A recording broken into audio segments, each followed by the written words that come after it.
As we now are in the third game of the winning bracket, as Tulsa, Oklahoma is the next opponent for the Wabash, Indiana Little Leaguers down here as we get ready. Ohio lost tonight to Michigan, a team that Wabash defeated last night 5-4. Ohio lost tonight to Michigan by a 12-3 score. Ohio now becomes another team that has exited the tournament down here in the Central Region Tournament. They finished number 4. That means Michigan will play tomorrow night at 5 o'clock our time against the loser of this game. Tulsa, out of Oklahoma, versus the Wabash Little Leaguers representing the state of Indiana. And we're going to be back with more right after these words. Clark's Finer Food would like to congratulate the Wabash Little League All-Stars on their Indiana State Championship. The entire Wabash Little League program has done a super job in bringing a third state title back to Wabash. Thanks to the dedication of so many people, our Little League program remains Indiana's finest. Keep up the good work. Support our kids in this Central States tournament. They deserve all the best. And speaking of the best, this week at Clark's, pick up a 2-liter bottle of Pepsi Cola for only 99 cents at any of our 3 locations, 276 Manchester Avenue, 1150 Cass Street, and 120 Hale Drive. Again, your friends at Clark's wish you all the best.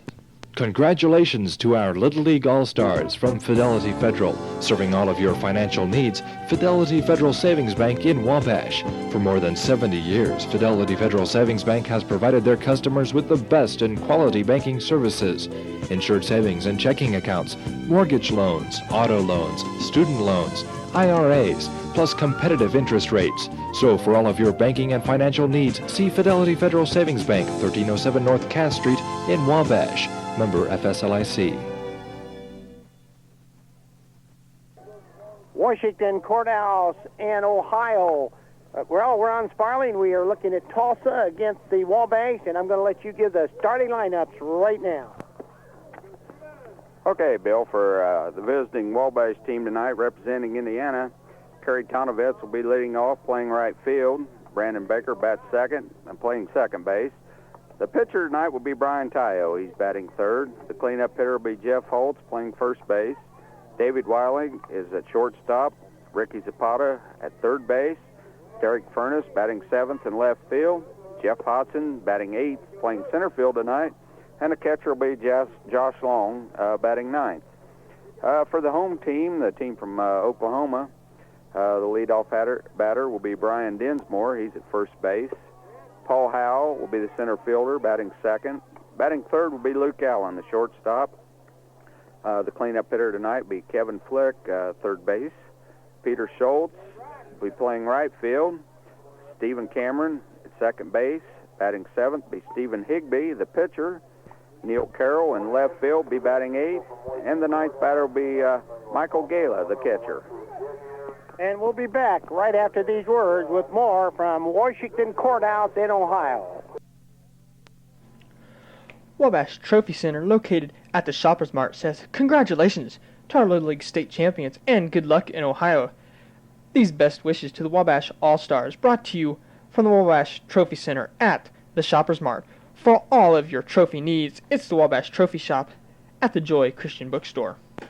Wendy's in Wabash salutes the super success of the Little League All-Star team and introduces the Wendy's Super Bar. The luncheon special, Monday through Friday till 4 p.m. is just $2.99, where you get all the Italian, all the Mexican, and all the garden spot salad you can eat. And Monday night is family night. Stop in after 4 and save $1 on the Super Bar. Regularly $3.79, just $2.79 at family night. And kids, as always, can sample the Super Bar for just $1.99. It's all you can eat at one great price. And to one great All-Star team, best of luck in the regional tournament. From your Wabash Wendy's, 1299 North Cass Street. It's a pathway that leads from here to tomorrow, from sea to shining sea. The great American road, the great American road belongs to Buick. See a Buick today at Denny Motor Sales in Wabash, and best of luck to the Wabash Little League All-Stars in all their postseason endeavors. From Denny Motor Sales, 50 West Water Street in Wabash. down here at Washington Courthouse, and of course we couldn't be down here without our very fine sponsors that we've had all week down here, the Fidelity Federal Savings Bank on North Cass Street, Gary Brewitt and all the gang, Wilkerson Lumber Company, North Huntington Street, Don Lee and all the gang at Wilkerson Lumber, Robin Hood, that Stitt and Cass, Denny Mulligan, and of course Dennis Mulligan and Bob Haig, two of the best rooters for Little League ever. Steve Denny and all the crew down at Denny Motors, Lawrence Denny, Don Denny, of course John and Mike are listening in along with Wimp Yennis, and of course Tom Bumgardner down here. Clark's Finer Food at 3 fine locations, Denny Allman, Mike Bechtel, Kim Clark, Joe Harner, Kenny Henry's down here, and Rick Hahn, and also Esther Malotte's down here with Ron Malotte taking in the ball game. Wendy's of Wabash, of course, Tom Shikoris and Pat out there. First National Bank, all the gang, Phil Young, John Smith, Ed Knapel, Steve Peebles, Nina DeFord, Dick Ryder, Rita Fiedewall, and all the gang up there. Garrett and Sloan, Mike Garrett, Gary Sloan. Of course, Mike and Gary are devoting all their time to the Little League team. And Tom Spies on Manchester and Avenue, Spices. And Tom was here last night, and he tell me that Tom's going to be back down here tonight, and he found that game so interesting.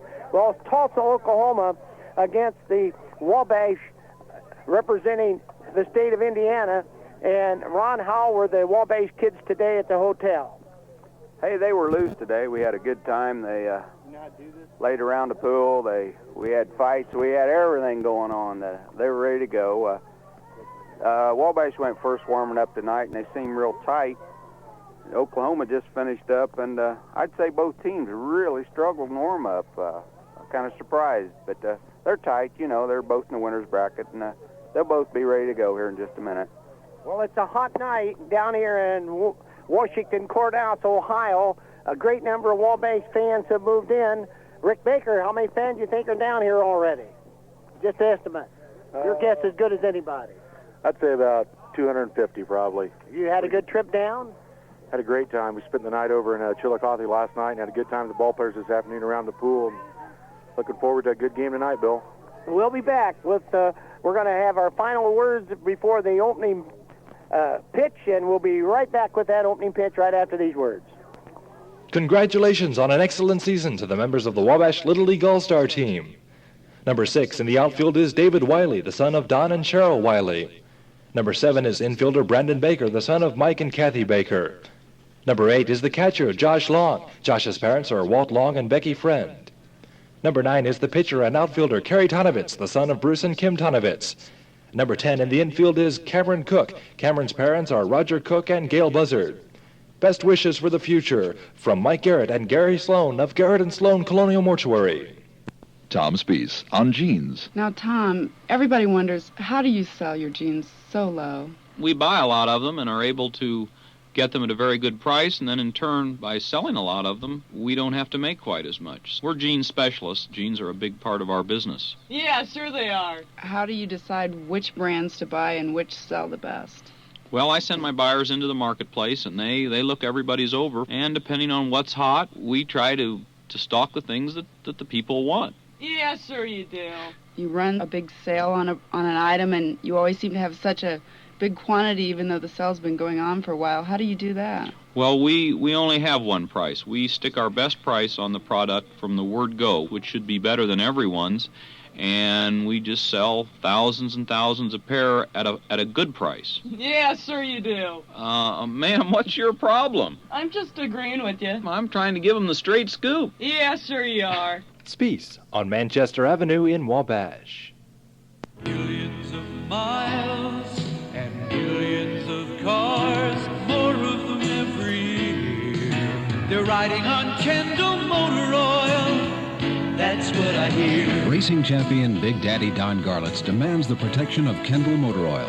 Shouldn't you? Tom Garlitz and Kendall Motor Oil, year after year. Kendall, protection worth its weight in gold for more than 100 years. Robin Hood, your Kendall oil dealer in Wabash, salutes the Wabash Little League All-Stars in their playoff competition. Best of luck from Robin Hood in Wabash.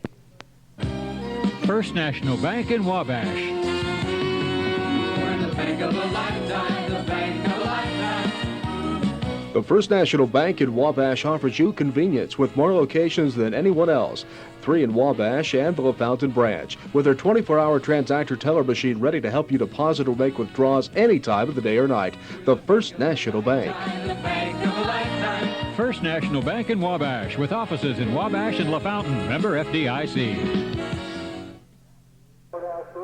Well, it's a beautiful night in Washington Court, Ohio, and the day has been a very hot day down here, and now the darkness is beginning to set on the field, and the Wabash team is just now going to be introduced, and a great number of Wabash fans out there are getting on their feet as they're going to introduce them.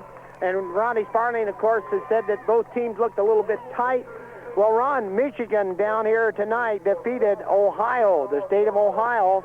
So once again, that means that Harper's Wood of Michigan and Tulsa, Oklahoma, and I want to get a little bit about them here. We got a man sitting next to me here by the name of Forrest Cameron. Tell us a little bit about Tulsa, where they came out of, and how many teams or how many states they had to go through. I understand you guys have put on 4,000 miles on your automobiles to get here. Yeah, we put on quite a few. The Central Division District 1 encompasses the states directly north of Oklahoma, Kansas, Nebraska, the 2 Dakotas. South Dakota happened to win that, Minnesota, Iowa, Missouri, Kansas, and Tulsa somehow got through all that mess. They did lose 1 game to South Dakota, but they came back and beat South Dakota twice to get through at Baxter Springs, Kansas. And it's really an honor to be here and playing teams like this Indiana Ball Club with all the great tradition you have in your Wabash program. We're talking to Forrest Cameron. Forrest, one more comment. Who's the last team that you defeated before you came up here, and you were 800 miles away from Washington Courthouse when you came? Where were you, and who was the team you played? We defeated South Dakota by the score of 10-1. The ball game started 9 o'clock Central Time Sunday morning. We had to be here for a 4 o'clock Eastern game against Ohio the very next day, the Monday. So after the boys left Baxter Springs, Kansas, which is in southeastern Kansas, they went to the airport in Tulsa, about 100 miles away to the southwest, got on an airplane. They flew to Atlanta, got off of that, got on another airplane to Columbus, got on the bus, got in here at Washington Courthouse 1 o'clock Monday morning. The kids finally got to sleep about 2:30 in the morning. They got up, came out here in 100-degree heat, and somehow defeated Ohio with a 3-run home run in the bottom of the 6th inning. And they got it. They're a little bit rested now, though. They got a little bit of rest. Okay, Forrest Cameron and Ronnie, you just heard that information about the team from Tulsa, Oklahoma, that the Little Leaguers of Wabash are just about to take on. Well, it sounds like they've come a long way to get here. They can be very proud of that team. They're introducing both teams right now, and this is, like I said last night, looks like the Wabash team physically is a bigger ball team. But we're at the point now where the competition is much better. Each game gets tougher and tougher, and so size doesn't mean anything anymore. But I'm sure both teams will be ready to go here in a minute. Well, Ron, we're just about ready for a national anthem, but some of the young people and some of the mothers up here have been coming up, and we appreciate that, Steve. Some of the mothers have been bringing notes up because they have some of their younger children back home. Walter and Kathy Long want to say hi to their daughter Jennifer Long and their son Jason and Matt, who are staying with their grandma back home. So we're going to get that on and say that the mom and dad are okay, girls and fellas. They're getting along fine down here. And the Widners, all the Widner family, wanted to say happy birthday to Stephanie Monagher. Is that right, Stephanie Monagher, Ronnie? From is that the way you pronounce that, Stephanie Monagher? I would say that's what it is. Okay, from all the Widner family, and of course Jim is the coach out here, and then Becky, Brandy, Wendy, Sloan are over here in Washington Courthouse, and Brandy and Wendy want to say hi to their dad, Don Sloan, who's home, and also to their grandparents, Ted and Mary Powell. And also to their cousins, Kenny Sollers, back there in Wabash. They also want to wish the Wabash Little League All-Stars good luck throughout the tournament. So these are people who are down here and have been coming on. We're getting a Little League pledge right now, and then our national anthem. Let's pick it up.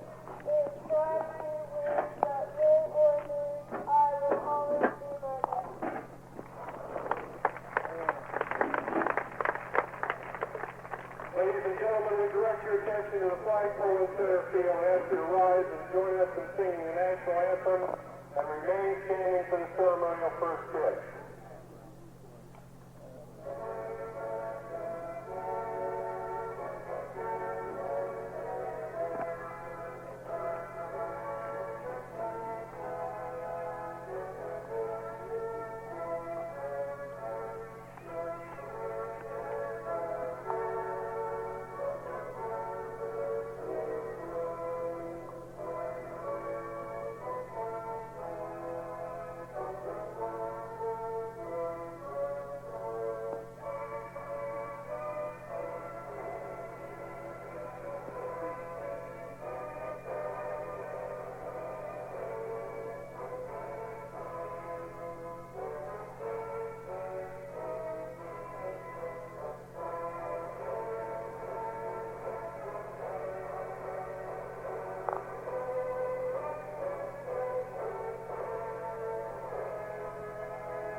From Washington Courthouse, once again, let's pick up on some of the people that are down here, and they've all been up around the radio booth. Again, Lois Bro, and Brian and Mindy Tyos, that's Grandma, and Brian and Mindy were up here, and they wanted to say hi to Lois Bro back there in Wabash. Also, it was Brian and Mindy Tyo wanted to say hello to Pam, I believe that's Pam Timmons, isn't it? And Phyllis Hayes in Converse. That's some of their relation. And Roger, Peggy, and Chris Fife from the McKillops. So that came from the McKillop girl that was up here a while ago. So that's where we are right now. And they have going to have a ceremonial pitch, and Ron, the tension is beginning to build. We've seen the introduction of the Tulsa players, and they're all standing out beside each other. Why don't you kind of give us a description of the size of the people that are out there? Well, physically, it looks like I said before, the Wabash team might be 2 or 3 inches taller per man on the average than the other team. We got some boys that probably outweigh them, but I don't think that's going to make any difference here once the game starts, Bill. Well, it's Little League action down here in Washington Courthouse as we get ready to look at the first pitch that the young pitcher out here from Tulsa is going to be pitching, and that is Stephen Higbee. Well, Ron, I think we most certainly should start saying, picking up on our other people, Jim Slimmer out there, along with Joe and Elaine Nice, and, of course, Bill and Betty Lynch, who are that's Mike Pretorius' mother and stepfather. And, of course, Todd and Katie Bear, very good fans out there. Again, another guy along with Jay Parrott out there, Pat and Mel Henry. Pat and Mel, a big Indiana fan. Maybe we shouldn't say anything since you're sitting here being a Purdue fan. And, of course, Phil Price and Marianne Price out there. So those guys were in. I'm going to get a word from Forrest Cameron on just about Stephen Higbee here just a second. Just how good is he? Stephen Higbee, the pitcher. Bill, Stephen Higbee is probably the ace of the Tulsa Little League program. You're probably seeing the ace here tonight. Higbee pitched for the team that won the Tulsa Little League outright. He was the leading pitcher on that team. He's a big, strong, right-handed kid. He has a good fastball. and a good slow curveball and a fast curveball that you might call a slider. Well, we're going to take a look at that, Ron, and you just heard it, and here's a guy stepping in by the name of Kerry Tonovitz, and Bruce, Kim, and Shane are still home. As Kerry Tonovitz, their son, steps in. Well, here we go. We're getting ready for the first pitch. Well, you heard what Higbee is their big eighth, and it's a called strike. It looked like it was across the inside corner right at knee-high. A good fastball right on the inside corner, as you say, right there. Well, our friend Jay Parrott, once again, is not here, Ron, and most certainly you're filling in, and we'll have to check up and find out whatever happened to him. Oh, okay. So we've got a ball one, strike one count on the first batter for Wabash against Tulsa, Oklahoma. Game number 3 in the winning bracket. It is only 2 teams. There's a little hard-hit ball to the shortstop. Picked up by the shortstop, and Tonovitz will be out at first base as Luke Ellen with a nice play, 6-3 shortstop to the first baseman. Had a good play. He just topped the ball, and the shortstop hustled, come in, made a good throw, and he was out. Well, do you think, Ron, here, that since both teams are, Tulsa has only played one game,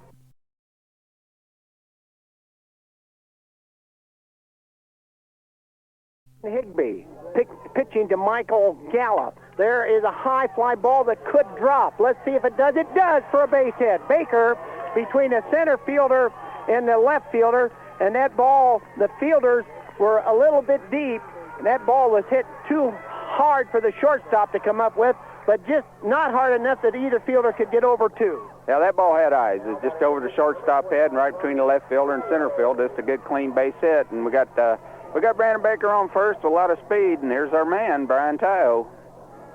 Well, it is Brian Tyo, just as you said, the man that Wabash looks to when they need that big hit. His sister Mindy was up here and said hello to the grandparents, and let's see what Brian will do on this first pitch. There's a hard-hit ball to the third baseman who really come up with a beautiful play, and he fires it over to the second baseman, Stephen Cameron, and force out, and Tyo, who hit the ball hard, is only going to be on first with a fielder's choice. So that went from the third baseman, Flick, over to Stephen Cameron for the out. So it's a 5-4 out. And now Jeff Holtz, who is also a very powerful hitter up. Now, here's our big kid. He's batting clean up tonight. And we get a little time. I want to talk to you about the schedule these boys went through today after the game last night. So we got to be great. Well, they did some things today that was a little different. Okay, and of course, it is ball one to Jeff Holtz, the batter. There's going to be another hit out between the right fielder and center fielder. Oh, it bounces over the fence. The run would have scored, but it's only going to be a double because they'll hold the runner up at third base. How about that? There would have been a chance to score that first run with that double, but the ball bounced over the fence between the center fielder and the right fielder. That was really too bad. He reached out on a breaking ball on the outside corner and just stroked it into the right center field and just bounced and just cleared the fence. So we'd have scored a run easy there. But we got David Wiley up now with runners second and third. Kenny Amber, Morris Lively just sent word down here along with David Metz and Miriam Nickham. Miriam Nickham, one of the first coaches ever. So Kenny Amber, Morris Lively, David Metz, Miriam Nickham, wishing the Little Leaguers the best of luck down here tonight. And here comes the pitch to David Wiley. Could be a hit. Shortstop makes a good play. Can he throw him out? He does, and boy, he made it from deep short. And Wiley, who should have probably beaten that out if he'd been a little bit faster, was thrown out. And Wabash with no runs, 2 hits, and they leave 2 on. We played 1/2 inning down here against Tulsa of Oklahoma. We have no score. It's a pathway that leads from here to tomorrow, from sea to shining sea. The great American road, the great American road belongs to Buick. See a Buick today at Denny Motor Sales in Wabash, and best of luck to the Wabash Little League All-Stars in all their postseason endeavors. From Denny Motor Sales, 50 West Water Street in Wabash. If only you could get some help. I mean, that little project you want to start is beginning to look like a big project. Let your Allied Building Center help by suggesting materials, doing sketches for you, layouts, pricing out the project for you, even locating a builder for you if you want one. And they do it with no obligation. From a new knick-knack shelf to a full family room addition, let the people at your nearby Allied Building Center lend a helping hand to your do-it-yourself project. Start with a visit to this Allied Building Center. Your Allied Building Center is the Wilkinson Lumber Company at 96 North Huntington Street in Wabash. Phone 563-1072. Well, it's Wabash got out of a inning there where if that ball hadn't bounced over the fence, Ronnie, Wabash would have had a run.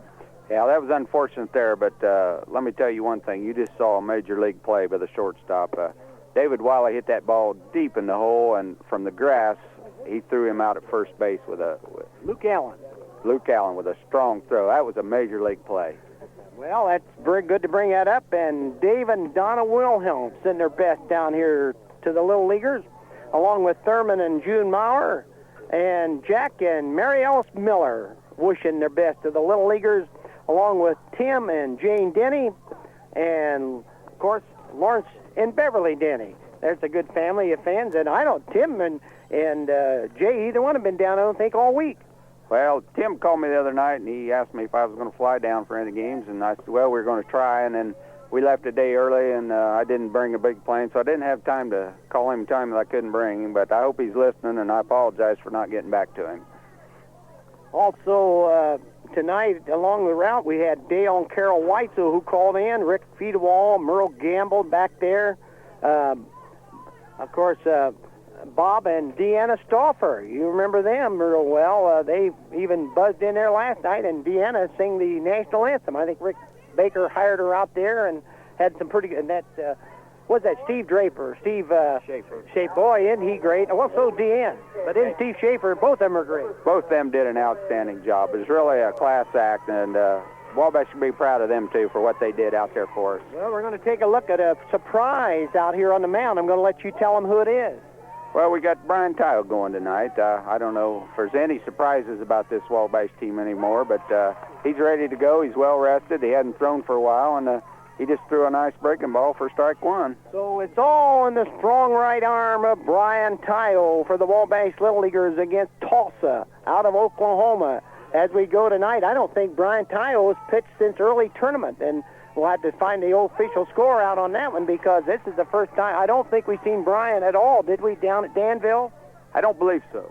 Did he? So it is now, no, not at all. And now it is 1 ball, 1 strike on the first batter, Brian Dunsmore of Tulsa, Oklahoma, the first baseman. So we're taking a look at some boys from Oklahoma tonight.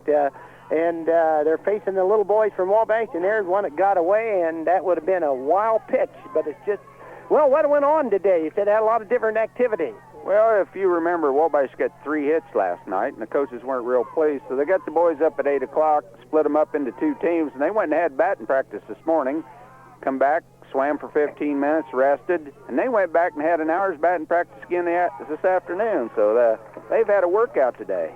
Well, we just got ball 2 in there. Well, on a day like this, as hot as it is, Ron, who were the pitchers in that batting practice? Because they certainly didn't use Tyo. They certainly didn't use Tonovit.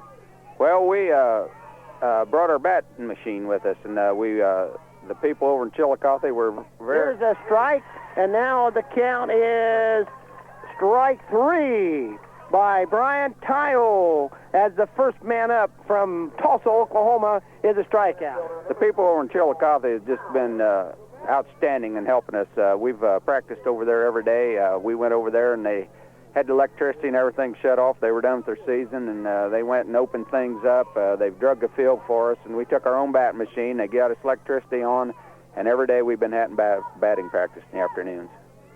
Paul Howell, the center fielder out there for the Tulsa team, and boy, Brian Tyo just fired that one right in. Brian has not pitched, I don't think, since Elwood, and I'm just going to check with the official. He did pitch. Steve Smith said he did pitch in the inning of third in the sectional tournament against Georgetown and Fort Wayne. There's a hard hit ball.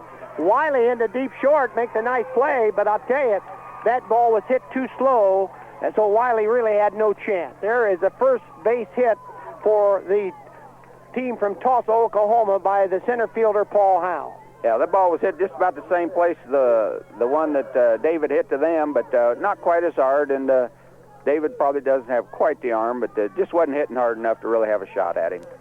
Okay, Ron, you're just full of good information tonight. We'll talk more about what went on today as Luke Allen, the shortstop, steps in. There's a called strike.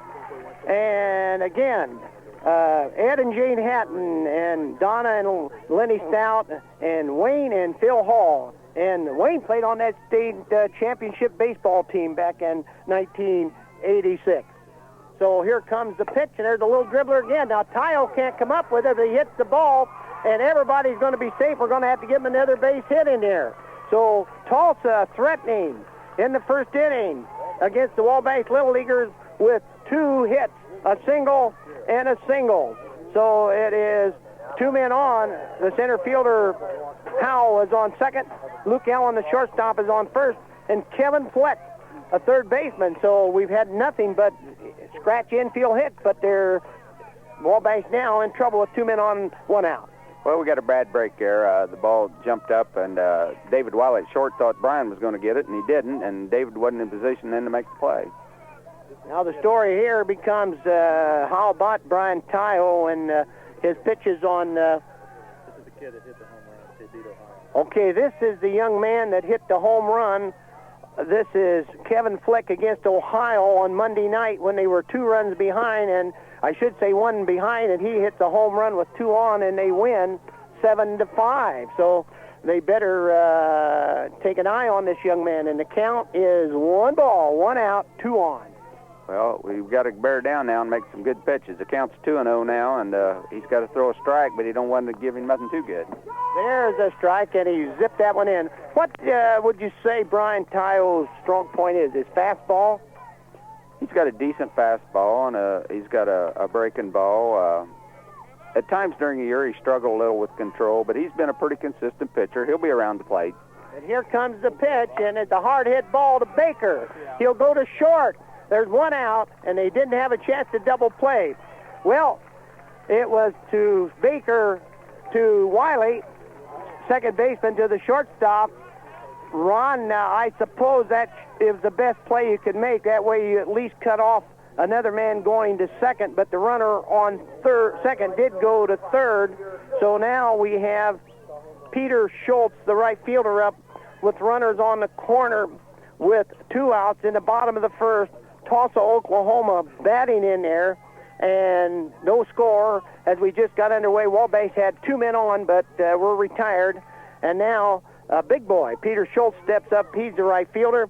And the thing you got to be concerned about is that Brian did not throw a wild pitch in here or a pass ball. You bet. We got a big boy up there now.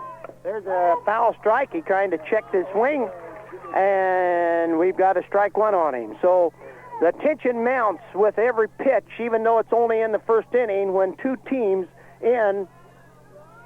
Hit 2 home runs in the final game against South Dakota. Well, and this is a young man that hit 2 home runs in the championship game against South Dakota. So we're not facing anybody with a weak bat in here at the moment. Here comes the pitch, and there's the ball.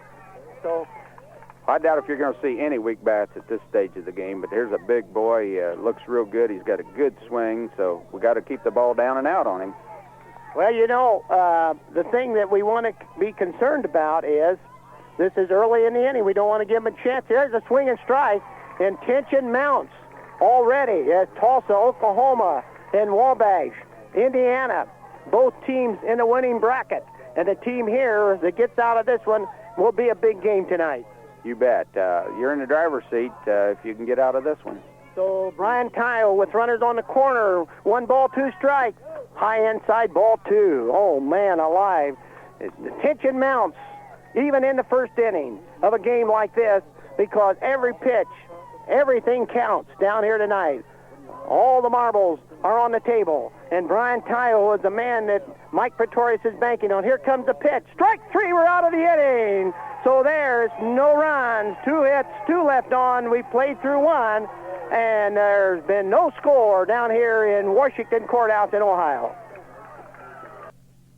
Congratulations to our Little League All-Stars from Fidelity Federal. Serving all of your financial needs, Fidelity Federal Savings Bank in Wabash. For more than 70 years, Fidelity Federal Savings Bank has provided their customers with the best in quality banking services. Insured savings and checking accounts, mortgage loans, auto loans, student loans, IRAs, plus competitive interest rates. So for all of your banking and financial needs, see Fidelity Federal Savings Bank, 1307 North Cass Street in Wabash. Member FSLIC. Wendy's in Wabash salutes the super success of the Little League All-Star team and introduces the Wendy's Super Bar. The luncheon special, Monday through Friday till 4 p.m. is just $2.99, where you get all the Italian, all the Mexican, and all the garden spot salad you can eat. And Monday night is family night. Stop in after 4 and save $1 on the Super Bar. Regularly $3.79, just $2.79 at family night. And kids, as always, can sample the Super Bar for just $1.99. It's all you can eat at one great price. And to one great All-Star team, best of luck in the regional tournament. From your Wabash Wendy's, 1299 North Cass Street. Well, it was a big inning for both teams. Both teams got 2 hits. Both teams left 2 runners. And man alive, the pressure again continues to mount down here in Washington Courthouse.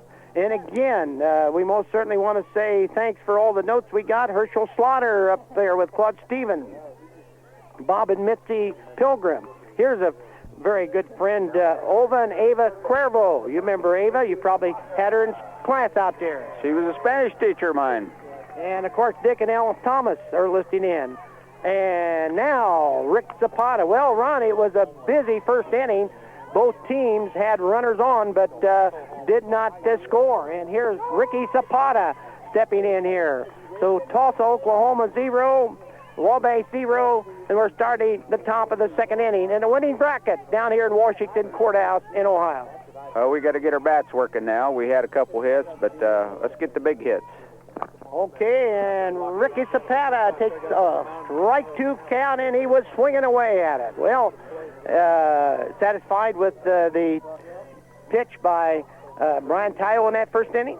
Yes, he threw pretty good there at the end.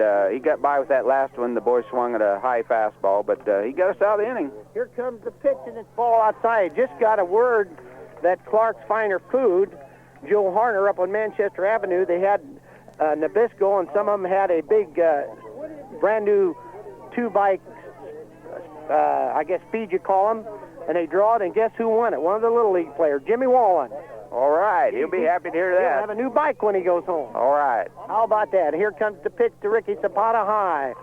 Stephen Higbee, you've watched him for an inning. Holtz got a double. Brandon Baker got a single. Tonovitz and Wiley both hit the ball hard. But what do you think out here? He's got a pretty decent fastball. It's got a little funny motion. He kind of shot puts the ball, but he throws it pretty hard. And up to this point in time, he's thrown a little breaking ball. Maybe you'd call it a slider, which he hadn't thrown the big curveball yet. But he's the gentleman down here from Tulsa said he has one, so we'll probably see it in a little bit. So Ricky Zapata is the batter with 1-2 count. There is a base hit to right field. Let's see if Ricky goes for 2, but a good pickup by the right fielder. So the leadoff batter for Wabash, Ricky Zapata, starts the top of the second inning with a single down here.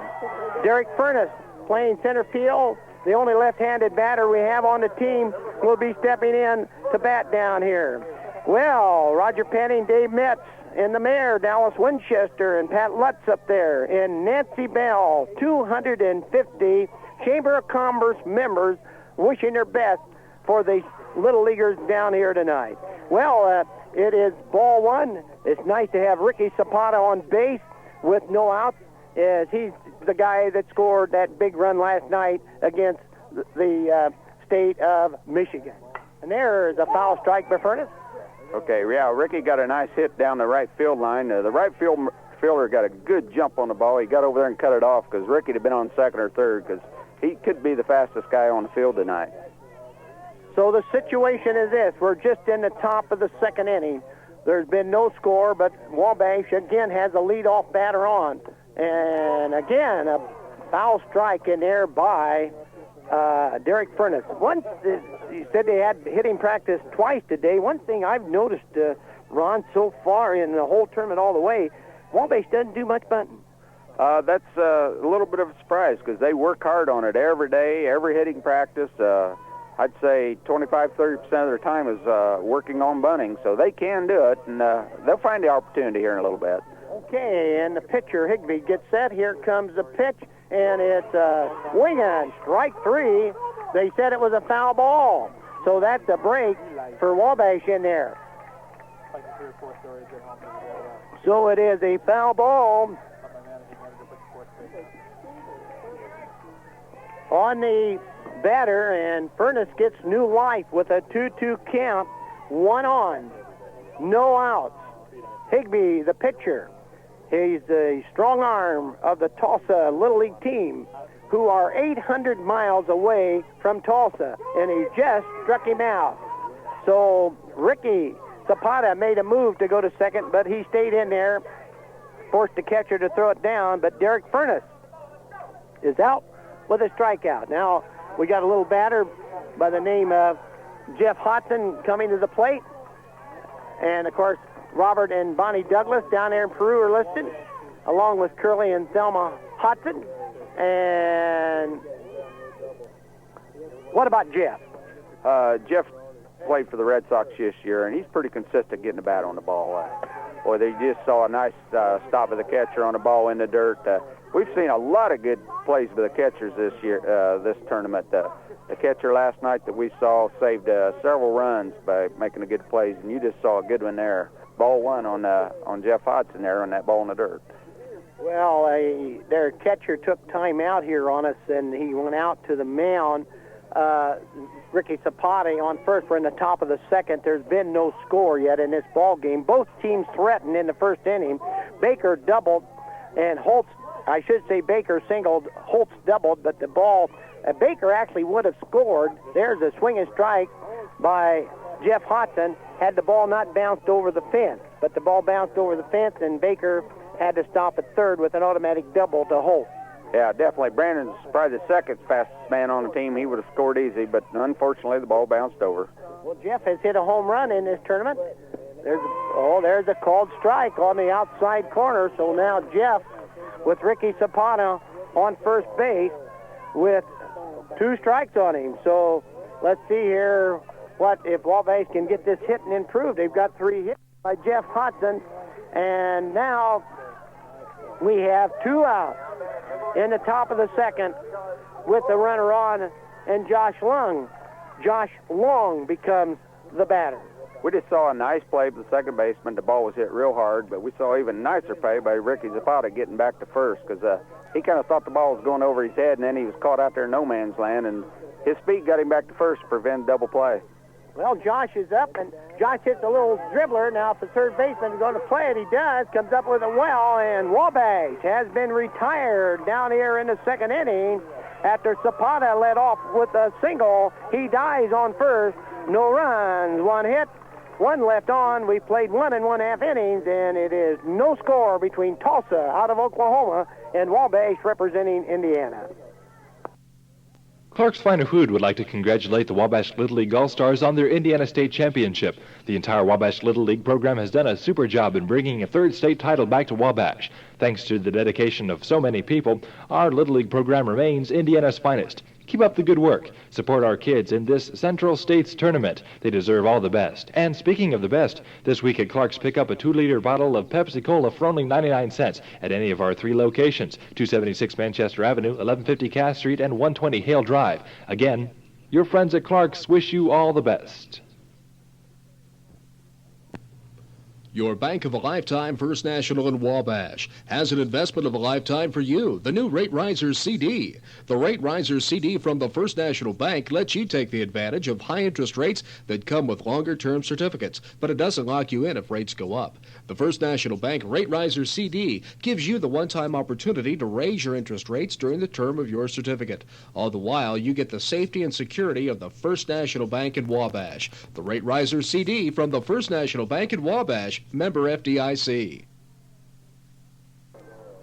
Well, it is back here in Washington Courthouse in Ohio on a hot night as we get ready for the bottom of the second. no score in this ball game. Lefty Schuster leading cheers out there. It was over to the fire department today, and all the firemen back there listening in, and golly, we couldn't have any better listeners. Those guys just have no fire, so they can enjoy every minute of the ball game. Lefty wanted to be hired by Tulsa tonight to lead the cheers, but he couldn't be bought. He's going to stay in there. Well, Phyllis and Walter Kushak and Marge and Kenny Miller, Lowell and Marcia Harner, Leo and Madeline Harner, along with Roy and Teresa Church, send their best down here to the Little Leaguers of Wabash. And the first batter is Steve Cameron, the second baseman, who made a nice line drive catch out there, Ron. Made a beautiful play on that line drive. Saved possibly a run, because that ball would have went clear through to the wall. Brian Tile is the pitcher for Wabash tonight. First pitch in to Steve Cameron. The second baseman is ball one. So Wabash trying to stay alive in the winning bracket down there. Now tie ball two, as Tile was way high with both of them. Yeah, he's trying to overthrow a little bit. He's the balls were up in Cameron's eyes. He's got to bring it down, bring it in right here. So Tile, who struck out two in the first inning but allowed two hits, there's a called strike. He doesn't want to put on that leadoff batter if we can help it. Yeah, he grooved that one. We're looking at the 6, 7, 8, 9 men, and we've had a little trouble with the bottom of the order with prior teams, so let's get them out tonight. Okay, Ron, that's Ron Sparling, of course, along tonight. There's ball three, Ron, and that was way outside, and I guess that gets everybody very nervous when he does that. Yeah, like I said, let's get these bottom of the order out. There's no use putting them on. Let the big boys come up. Okay, so Steve Cameron, the second baseman, with a count of 3 balls, 1 strike. Tile gets set. There is ball 4, so the first batter up, bottom half of the second inning, walks out there. Stephen Higbee, the pitcher, comes to bat. Well, always tough.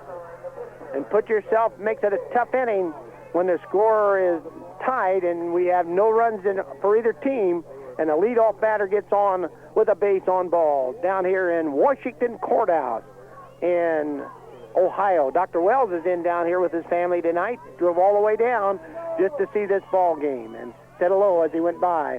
There's high, and boy, Tile is throwed 5 balls compared to 1 strike.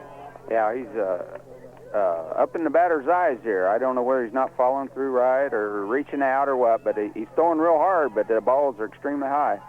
Okay, and now here comes the pitch, and ball 2. So I'm wondering here now with 2 balls, how long can they go here, Ron? Of course, that's the first walk the last time. He walked nobody the first inning, but he did allow 2 hits in here. So Brian Tile having a little bit of a problem down here in the bottom half of the second inning. And there's ball 3.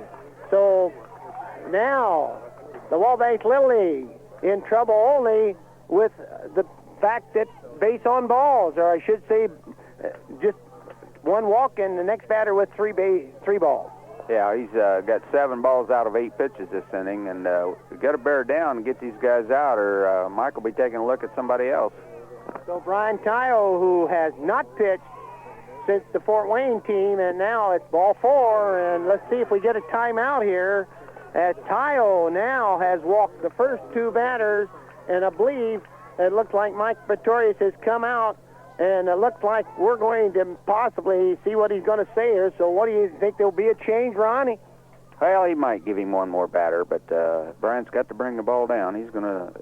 Mike's probably spotted something mechanically he's doing wrong, so we'll see right here. They're talking it over, and he's looking at his lineup, so here we go. Anything could happen.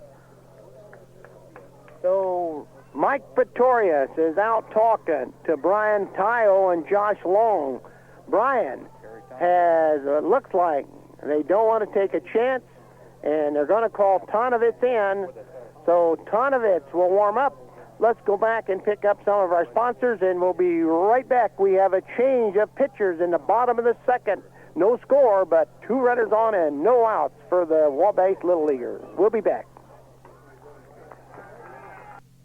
Congratulations to our Little League All-Stars from Fidelity Federal. Serving all of your financial needs, Fidelity Federal Savings Bank in Wabash. For more than 70 years, Fidelity Federal Savings Bank has provided their customers with the best in quality banking services. Insured savings and checking accounts, mortgage loans, auto loans, student loans, IRAs, plus competitive interest rates. So for all of your banking and financial needs, see Fidelity Federal Savings Bank, 1307 North Cass Street in Wabash. Member FSLIC.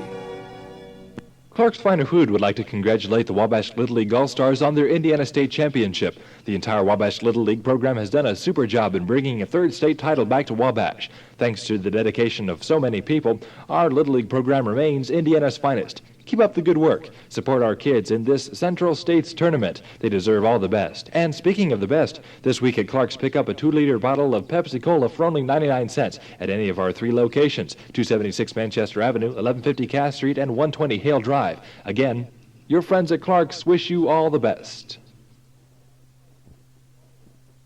Well, there's been a pitching change. I know Brian Tyo was very disappointed that he did not get a complete the game, and I'm sure Mike is also a little bit disappointed because I'm sure he did not want to have to use Kerry Tonovich tonight.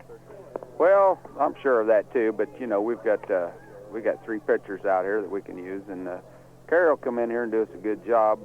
Brian just he was throwing real hard, but everything was real high, and you just can't afford to get behind too much when you're playing this caliber of team. So he brought Kerry in early, and Kerry throws strikes will be all right.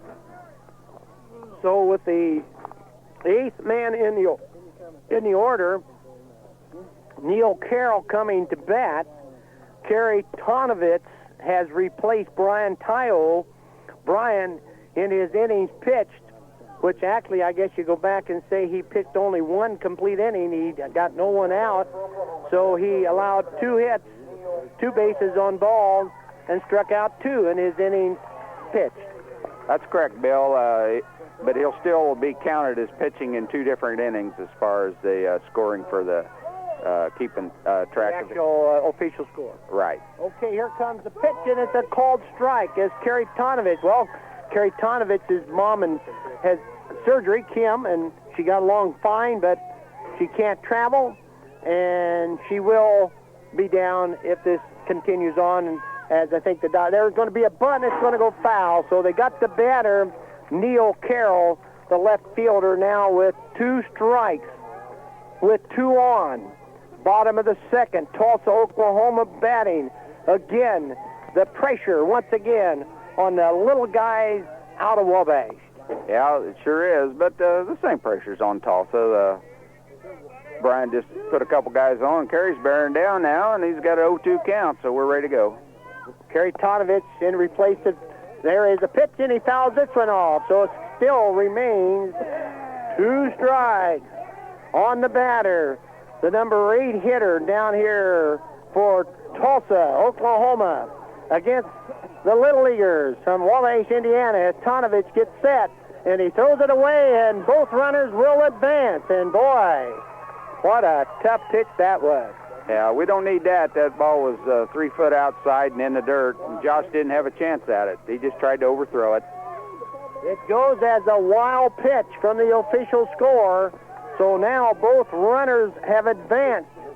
So Wabash in deep trouble against Tulsa with men on the 3rd and 2nd. And now he almost throws another bad one. Yeah, he threw a little breaking ball. It was up and out. It wasn't that bad of a pitch. Josh handled that one cleanly. So with runners on 3rd and 2nd, here comes the pitch, and it is gets away. Let's see if the runner comes. No, and boy, Tonovich, after 2 strikes, now he's lost control, and it's a 3-2 count. Well, he's trying to nibble around the outside corner there, and just got that down a little bit, and it got by Josh. But fortunately, Josh hustled back and held a runner at 3rd. So Kerry Tonovich is in with 2 on as he gets ready to come, and there is a little dribbler. Here comes the runner. They're going to go home, and the runner is safe. And Tulsa, Oklahoma has taken the lead.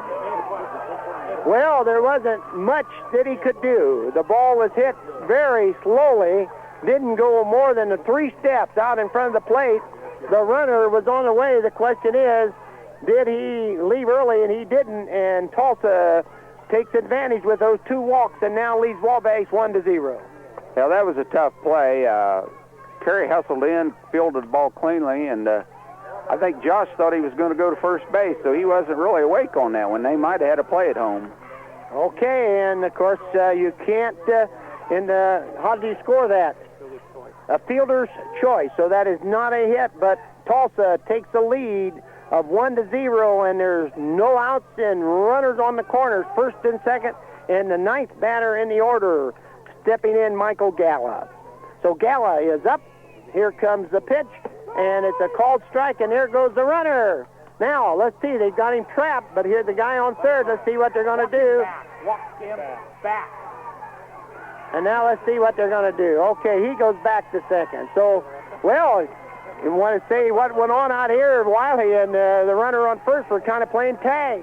Well, the runners at first and third, the runner on first broke for second, stopped halfway trying to draw a throw and try to score the run for third. Well, we pulled the play where we threw the shortstop, and David Wiley just chased him back to first, and we're right back where we started. So all of a sudden, Wabash having a little bit of a tough luck down here as they have allowed 1 run on 2 bases on balls in a fielder's choice. So Tulsa has scored without a hit. That's right, and through 2 innings here, Tulsa hasn't had the ball out of the infield, but they're up 1-0. So the count is 1 strike on the batter, Galla, and there is the called strike 2, and the runner this time will go. And now Tulsa has runners on as they look like a team that will gamble, and they went right down, and the runner is on second and third now with no outs, and the batter, the 9th man in the order with 2 strikes. So Tonovich will get set, and there is strike 3, so we finally get an out in the 4th man up as Tulsa has scored in the bottom of the second, making it 1-0, but now Brian Dunsmore, the leadoff batter, a big boy, steps in. The big boy bats left-handed. He did strike out the first inning, and that was against Tayo. That was against Tayo. Kerry just threw 3 good pitches down and out on the outside corner, and here he comes. Here comes the pitch. Little dribbler down to the third baseman. He holds the runner, Zapata, and he's safe, and the bases are loaded. Well, the ball was hit very slowly. Zapata did a good job holding the runner on third, and with that ball hitting so slow, the runner gets a base hit as he goes over the first base bag. He topped the ball down the third baseline, and Ricky looked the runner back, and once he did that, he was a real fast runner, and he beat it out. So in Washington, Cornell, the Wabash Little Leaguers having a bad second inning. They trail by 1. The bases are loaded, and there's only 1 out. We've had a change of pitchers, and Tonovich is pitching. And it's a called strike. So it's been a tough inning. Brian Tayo started the inning, walked the first 2 batters up, and that 1 man that walked had scored. And Ronnie, last night you said that Wabash had 3 runners that walked and 3 that scored, and you don't want to walk these runners. They seem to always score. It's for some reason it come back to haunt you, them walks do. Last night it was in our favor, and so far tonight it's the tables have turned on us. So the count is 1 ball, 1 strike. Tension mounts. There's Tulsa threatening. Bottom of the second. Already have scored 1, has the bases loaded, and they foul this one up right above us. Boy, for a second there, I thought we were going to get it. Well, if you'd had your net, you'd have had that, Bill. So it is 1 ball, 2 strikes on Paul Howe, who singled. And Bronny, they've got 3 hits, and none of them have been out of, actually past a little bit past the pitcher. That's right, Bill. We're on our 11th batter. Nobody's got it out of there yet. I think he tried to change up there. Yeah, a little change up and just a little bit high. He had him fooled, but it was out of the strike zone. He held back. So the Little Leaguers from Wabash. Paul Howe, the batter. Here comes the pitch, and it is a foul strike, so it still remains 2 balls, 2 strikes, 1 out. Bottom of the second, 1 run in, and Kerry Tonovich trying to work out of a jam. Brian Tayo started the inning, walked 2. The next batter up got on with a fielder's choice, and on that fielder's choice, we had a run score. Yeah, it's, like I say, it was a tough play. There wasn't much we can do about it. Here comes the pitch. He throws it away. Here comes the runner. No, he goes back as long. And boy, Tonovich really threw a bad pitch there. Yeah, he tried to overthrow that, went on 2-2 count, and it hit the screen, but Josh hustled back and held the runners again. So all of a sudden, on a Wednesday night in Washington Courthouse, the pitchers of Wabash are having their problems in the bottom of the second inning. It's Tonovich now with a full count. He can't lose this man. There's a foul strike. So Tonovich, with the bases loaded, trying to get the second batter on the team. And let's see here. We got a little bit of timeout. Let's see what happened down there, Ron. Can you tell? It was a foul tip right off Josh's left arm, and hit him pretty solid, shook him a little, but he's back in there now. We're ready to go. We've got another 3-2 count.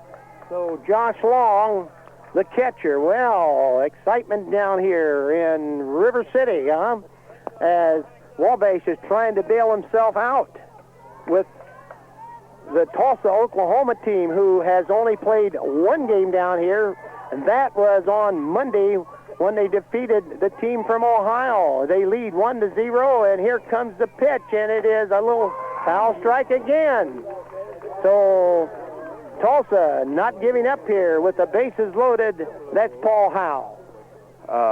Kerry made two excellent pitches there, but Paul Howe must be a pretty tough batter. He hung in there and fought it off, waiting on his pitch now. Well, he singled the last time up in the infield, so here comes a pitch, and it is a hard-hit ball, base hit right up the middle. One run will score, and the second run will not get in. So now it's 2-0. As Howe, as you said, got that pitch off of Tonovich and singled for the second base hit, driving in, and both of those guys who were walked by Brian Tayo have scored, and it is now a 2-0 ball game. There was a clean hit, just bounced over Kerry's head right up the middle. Derek Furnace charged the ball hard and held the runner at third, so we're back where we were, bases loaded and one out. Tulsa, Oklahoma leading Wabash 2-0. Bottom of the second inning. Luke Allen, who also singled in that first inning, is the batter. So Kerry Tonovich, with the bases loaded, still has his work cut out. And here comes that pitch. Ball low. So the Wabash pitching having their troubles down here right at the moment. There's been 2 hits in a row, 2 singles, one by Dunsmore, one by Howell, and here comes the pitch. Little dribbler. It's again going to score a run, and everybody's safe, and it's 3-0 down here. And what are you going to call that? An error on the shortstop. Run number 3. And all these people that got on early, and now it's a 3-0 ball game. One out, and the bases are still loaded. And here comes the cleanup hitter. Now, when it's not your night, it's not your night. We had another topper up shortstop, and David just didn't handle it cleanly, and the bases loaded and one out again. So the Wabash Little League playing Tulsa, Oklahoma trail 3-0 in the bottom of the second inning with the bases loaded, one out, and Kevin Flick is the batter, the cleanup hitter. Ball inside. So Tonovich is going to have to really come out of a jam. We started off with Brian Tayo. He walked 2 batters. Tayo replaced him. The next batter got on by a fielder's choice as a run scored. And then we have now, there's a called strike. Then we've had 2 hits and an error, and we have 2 more runs score, and we've got a 3-0 ball game. 1 ball, 1 strike on the cleanup hitter. So we've got to get this man out. There's a big batter to get out. Here comes the pitch. Ball low, ball 2, strike 1. So the Little Leaguers of Wabash trailing by 3 down here against Tulsa in the bottom half of the second inning. In the last inning, Tulsa had 2 men on. So here comes the pitch. Little hard-hit ball to Tonovich. He goes to the plate. They go to first, and he almost got that man at first. So the bases are loaded, but the runner at the plate was retired on a force out. That was a good play by Tonovich. But again, that's 2 outs. But there's still bases loaded and 3 runs in. Bases loaded, 2 outs. We had a ground ball back to Carey. He threw home, and Josh hustled out there and almost got the double play. So now this is another big man. This is Pete Schultz. And Schultz is the batter. Here comes the pitch and a swing and strike. It's Tonovich trying to work out of a tough inning. The score, 3 runs in this inning by the Tulsa team. And they're 800 miles from home, and here comes the pitch, strike 2. But the bases are still loaded, and maybe if we can get them out here, things can start happening. Okay, we were down 3 runs last night there, and if we can get out of this inning, we've still got a chance. So you never want to count these little guys out, and here comes the pitch, and it is ball outside. So it's 1 ball, 2 strikes on Pete Schultz, the right fielder. And the bases are jammed full of Tulsa Little Leaguers. They've already scored 3 times in this inning, and here comes the pitch. There's a high fly. Let's see if Tayo can get under it. He's there. He's got it, and we're out of the inning. Wow, the bases were loaded, so that's 3 runs on 2 hits and 3 men left on. We played 2 full innings down here, and Tulsa, out of Oklahoma, leads the Little Leaguers from Wabash 3-0.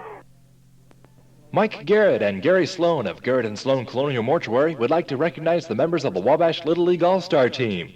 Number 11 is pitcher and outfielder Jimmy Wallen, the son of Jim and Ann Wallen. Number 12 on the mound and in the outfield is Brian Tayo, the son of Larry and Suzanne Tayo. Number 13 is catcher infielder Ricky Zapata, the son of Juan and Alicia Zapata.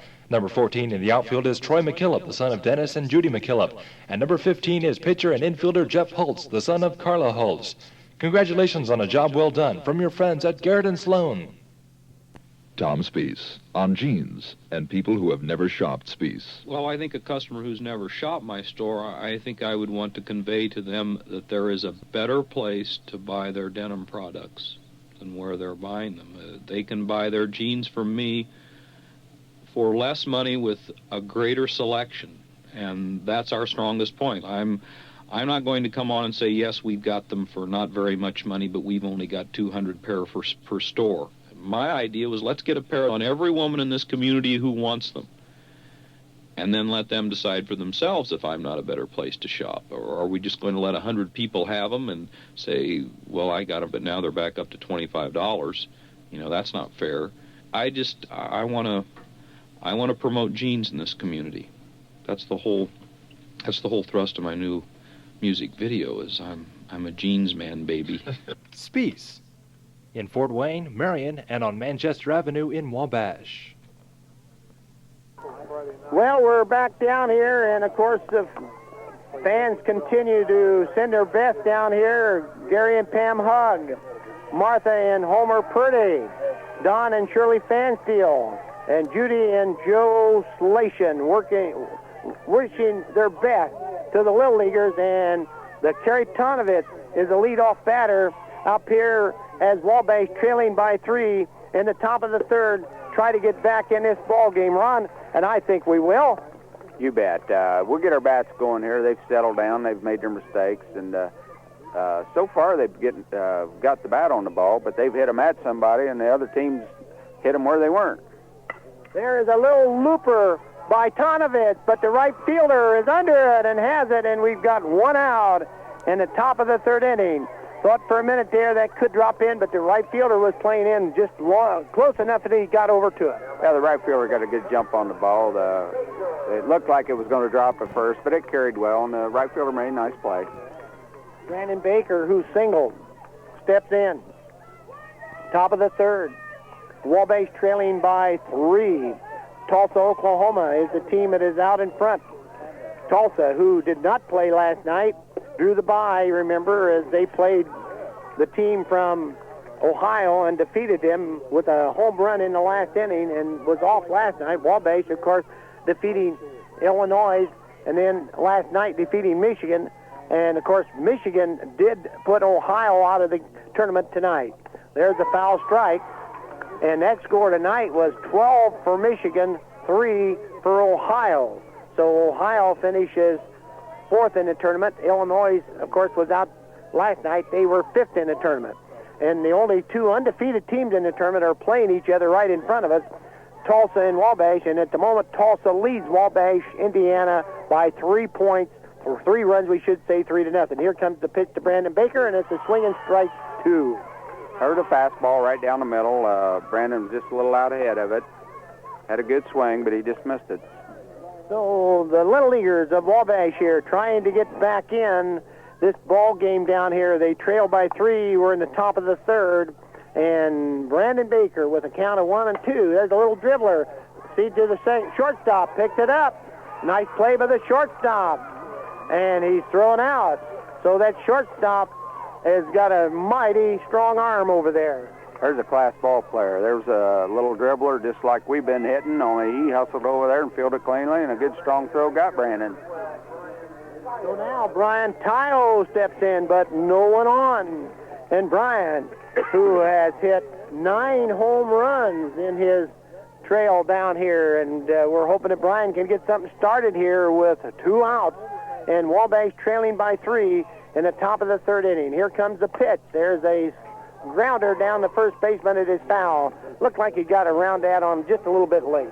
The ball was inside, fooled him a little bit, and until the last 2 games, Brian hadn't been swinging that first ball, but here we are again. We're down a little bit, and he's anxious, trying to help the team out. He feels bad about his pitching performance, so he's over anxious, but he'll come around. So a tough break in there for Brian Tyo as he now has 1 strike, 2 outs. Top of the 3rd, Tulsa out in front by 3-0. And here comes the pitch. There's a little dribbler foul down the 3rd baseline. So again, a tough pitch in there for the Wabash Little Leaguers as they try to get back in this ball game down here tonight. And it's a tough time right at the moment. They trail by 3.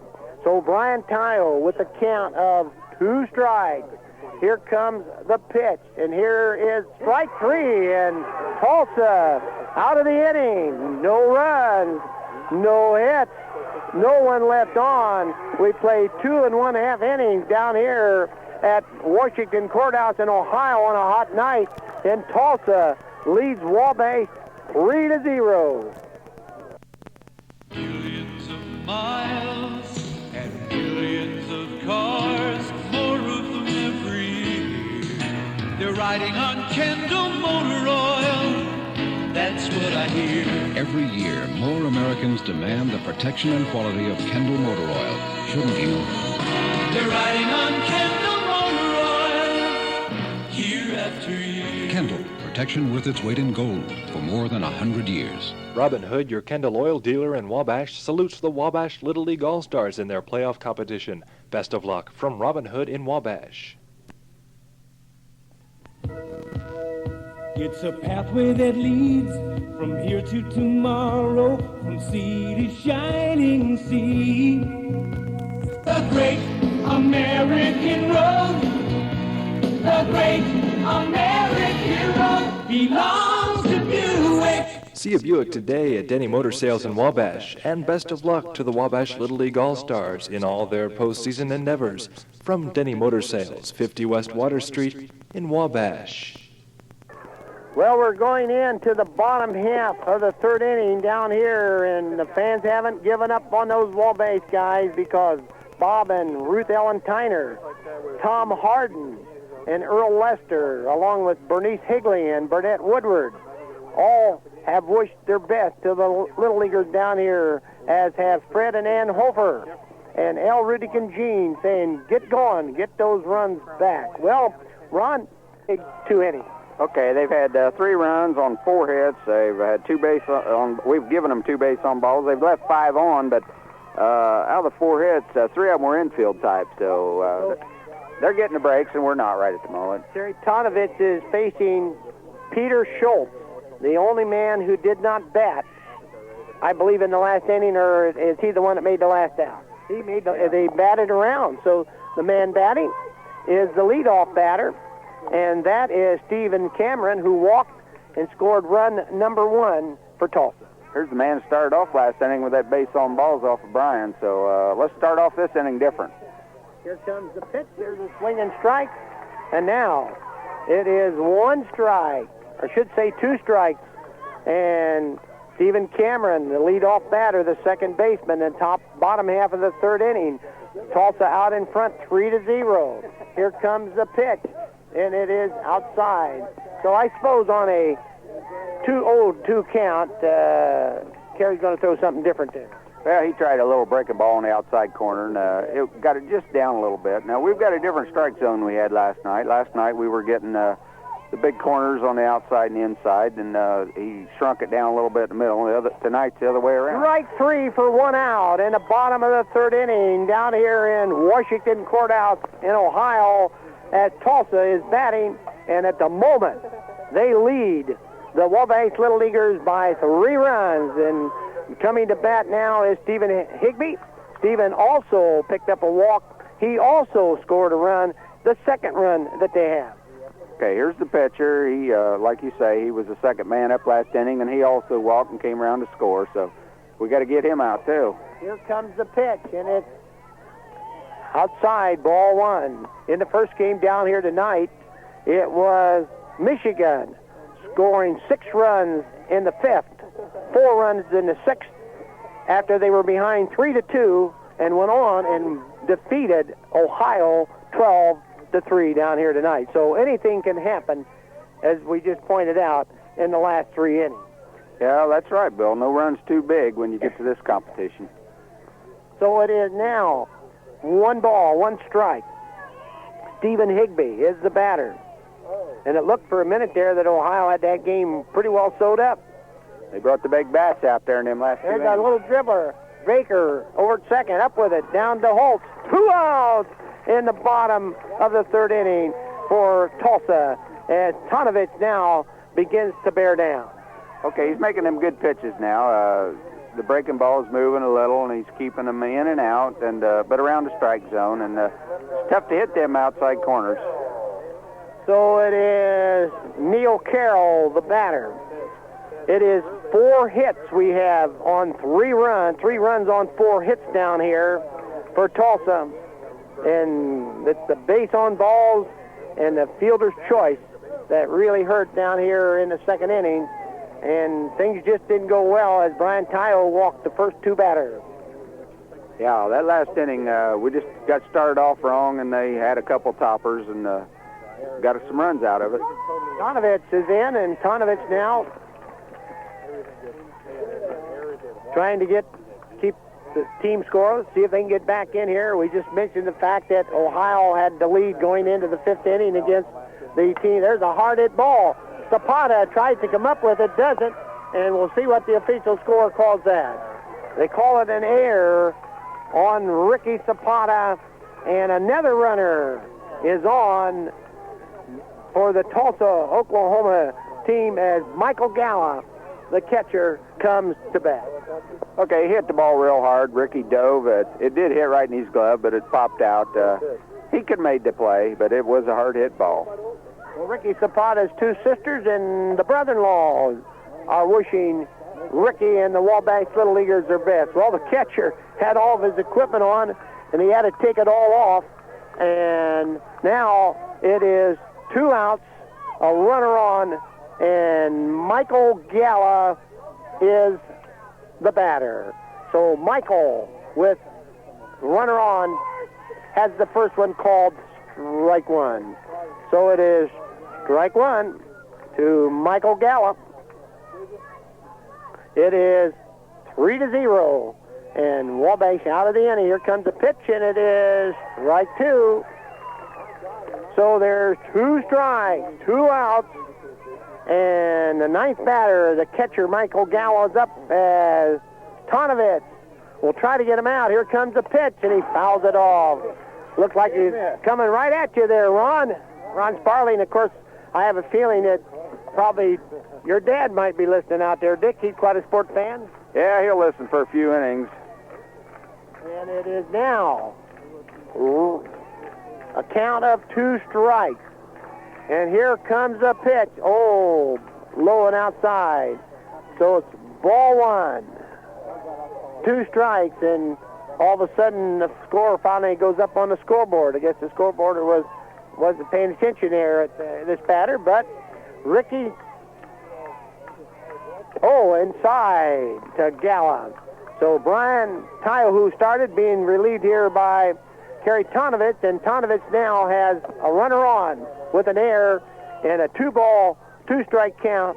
Bottom of the 3rd with Tulsa out in front down here by 3 big runs. Here comes the pitch, and it's strike 3. We're out of the inning with no runs, no hits, and it is now 3 full innings of play. We'll be back.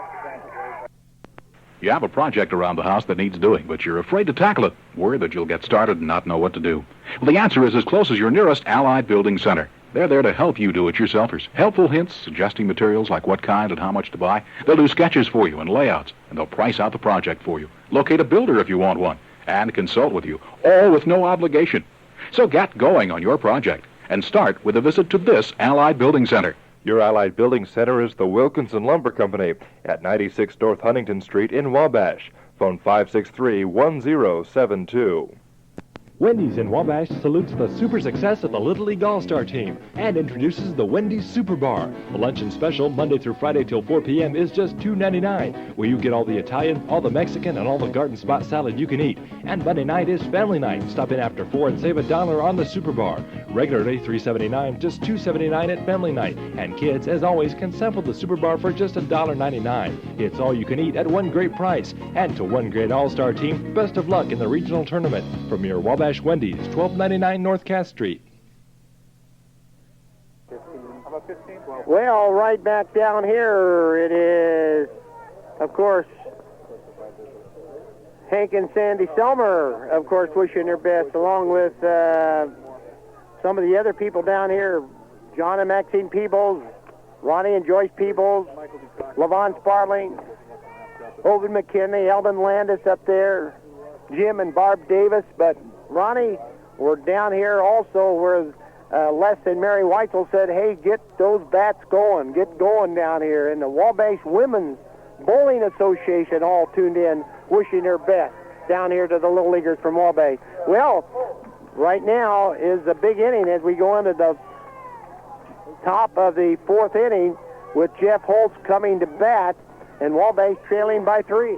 Okay, we got our cleanup man on. First time up, Jeff hit that double in right center field. So let's start it off. It's 4th inning. Jeff started it off the last time, if you recall, and he fouled this one off because Higbee seems to be getting stronger. You remember there was a pitcher in the big league named Higbee, if I recall. So I don't know whether this is the same Higbee or not. But wonder, that's long before your time. Yeah, that's before my time. I don't remember that. Well, that's Higbee. Stephen Higbee just bounced one in. So now the 1 ball, 1 strike. We're in the top of the 4th inning. And Washington Courthouse on a hot night as the Wabash Little Leaguers trying to fight back once more. They trail by 3. Come on, Jeff, let's see if we can get things going here. Ball inside, ball 2. So Jeff Holtz starting things off here in the 4th inning with the score 3-0, followed by David Wiley, Ricky Zapata, so things could start popping this inning. So Jeff Holtz is the batter. Here comes the pitch, and there is another foul strike out of play. So now it is 2 balls, 2 strikes on Jeff Holtz, who we hope can get things started here, and we know he's going to. Jeff's following the ball real good. Them were good pitches. They were close enough that he had to swing at them, and he just fouled them off, and he's waiting for the big pitch now. So right at the moment, here comes the pitch by Higbee. High, ball 3. The count is full in the top half of the 4th inning. 3-0. Tulsa, Oklahoma, out in front of the Little Leaguers from Wabash. And now Higbee gets set. And let's see what happens here. There, he struck him out on a bad pitch. Yeah, that ball bounced in front of the plate. Really fooled him. I don't know what he was thinking about there. It didn't break that much. It was a little bit of a changeup, but it hit out in front of the plate, and he swung at it. So now there's one out. David Wiley moves in the top of the fourth inning. And Wabash has got to start getting some base runners. You bet, Bill. First time up, David hit the ball real hard to the shortstop, but made a nice play and threw him out. So we've been getting the bat on the ball till the last couple batters. So here comes that pitch to David Wiley, and it's foul strike. So it's one strike to David Wiley. And now it is well, we got a timeout here. I'm not sure what this is all about. I guess the pitcher here is going to kind of, I don't know what happened to him there. Kind of twisted his knee on the windup. He turned something there as he come out of it. I didn't see it happen, but he sure acts like he's in a lot of pain. So the pitcher for the Tulsa team, it looks like he kind of twisted his leg funny out there. It looked like he said he's okay, yelled over at the coach. The coach didn't come out, but he said everything's okay. So he's telling the coach that on his follow-through, he hit his own leg with his pitching hand, but I don't know how it hurt that bad. Okay, so it is one strike on Wiley. Here comes the pitch, and it's strike two, and boy, really fooled him on that. Yeah, David was not looking for that breaking ball, I guess, but he stepped clear out, and then the ball broke right over the plate, and he had to reach, and his bat wasn't long enough. So the situation down here in Washington Courthouse is Wabash trailing by 3, Tulsa, Oklahoma, in the top of the fourth with one out, and Wiley, a long high fly, but it's too high. The center fielder's back. He's got it, and there's 2 outs. Look for a minute, might carry, but it was just too high, and the center fielder right next to the fence comes up with it. Yeah, he just missed that ball. Just got under it, and it's about 10 foot from the fence. Extremely high fly, and the center fielder fought it off. He lost it there for a minute. He come back and made a nice catch. So 2 outs in the top of the fourth as Ricky Zapata steps in here. So Ricky trying to get things going down here in Washington Courthouse as Wabash Little Leaguers right at the moment trailing all on those 3 runs early in that second inning. And again, Ronnie, it's just those base-on-ball bugaboos. Base on ball seems like they always come back and get you. There's a hard one, and it's a foul ball down the third baseline as Ricky was running down there to first. So Ricky Zapata trying to get things started here with 2 outs in the bottom of the fourth inning. Ricky, the batter, and Ricky looks over here to Mike Pretorius trying to get a sign as to what to look for in this next pitch. So Wabash needs a rally. Let's start it off. Even though there's 2 outs, we get Ricky on. He can score from anywhere on any kind of hit with his speed. So the evening is warm. The pitcher has thrown a lot of pitches. So Higbee gets his sign. Here comes the pitch, and it's high inside. Again, Brian Dinsmore over there. And Brian Dinsmore will be over there in this first base. Steve Cameron at second. Luke Allen over there at shortstop. Kevin Flick at third, and Neil Carroll in right. Paul Howe out there in center made that last catch, and Pete Schultz is the right fielder. Michael Galla doing the catching for the Tulsa, Oklahoma team. As Higbee facing Ricky Zapata. Here comes the pitch, and it's strike 2. Got him on a changeup. Yeah, a little changeup, but there again, it was just like the one Jeff swung at, hit out in front of the plate, and they got him fooled on that pitch. Good pitch. So Ricky Zapata is going to get another chance, though, and Jeff Holtz did not get because that was strike 3 on Jeff.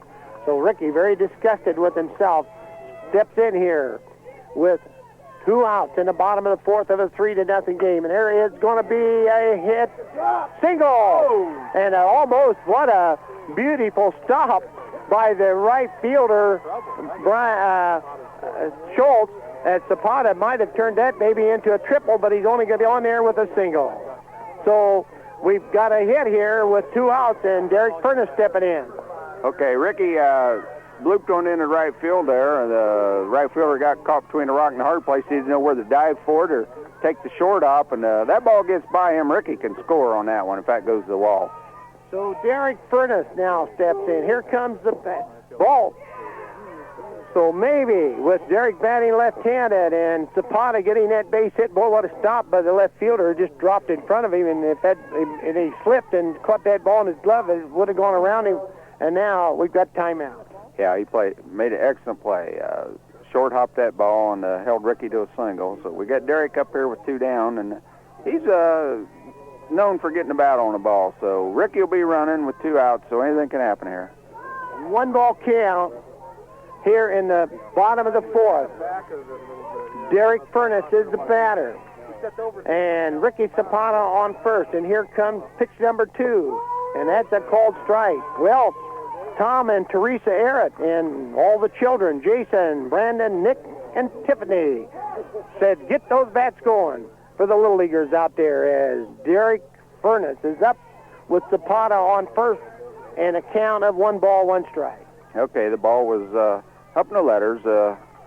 Like I say, we got a different strike zone we had last night, so they got to adjust to that.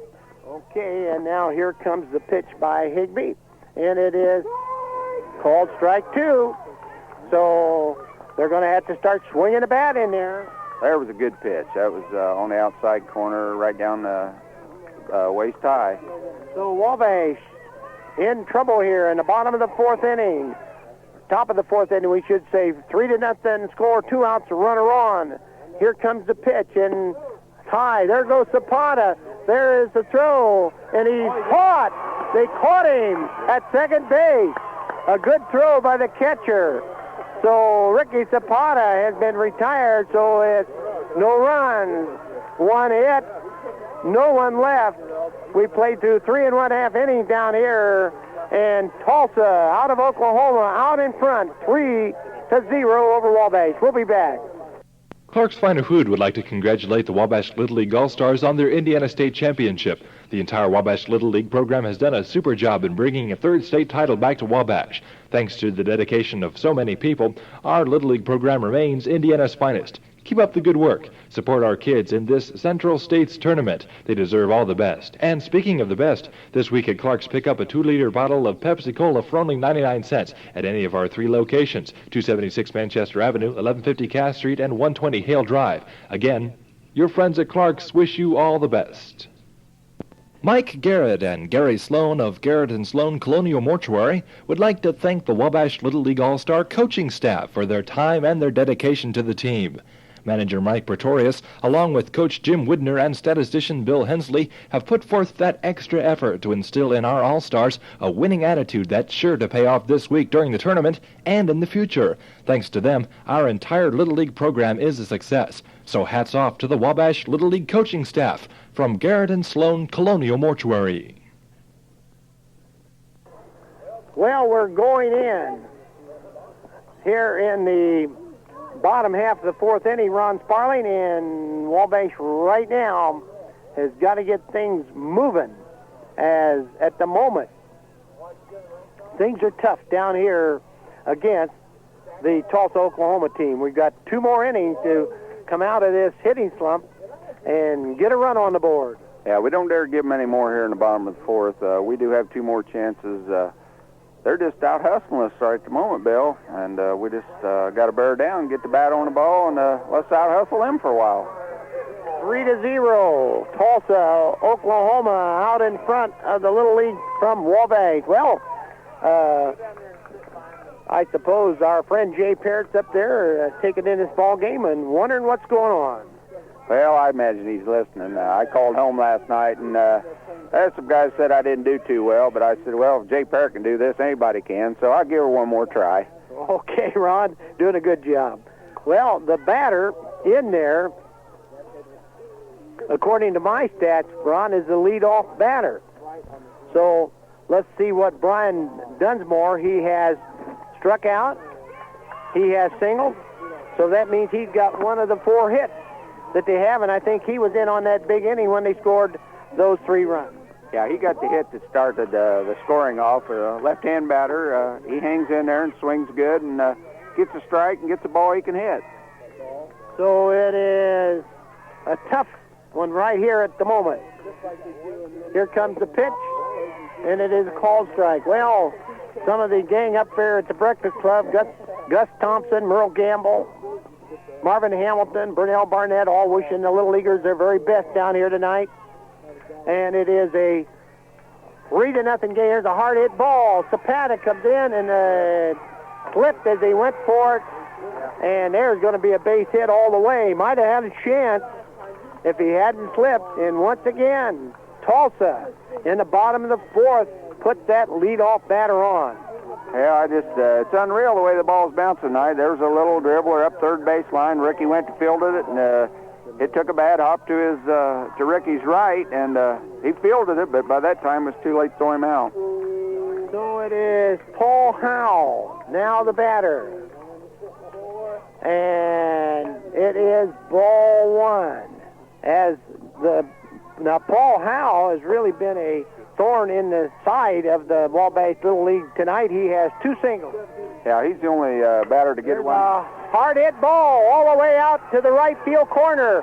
Let's see if the run scores. Around second on to third. Here's a long throw, an error, and he throws it to the shortstop, and a run number 4 is scored out here. So with a double, as Paul Howell with 3 for 3 down here tonight, hits a high pitch down the first base line. It goes clear down to the corner, and there was no way anybody could have got a hold of that ball.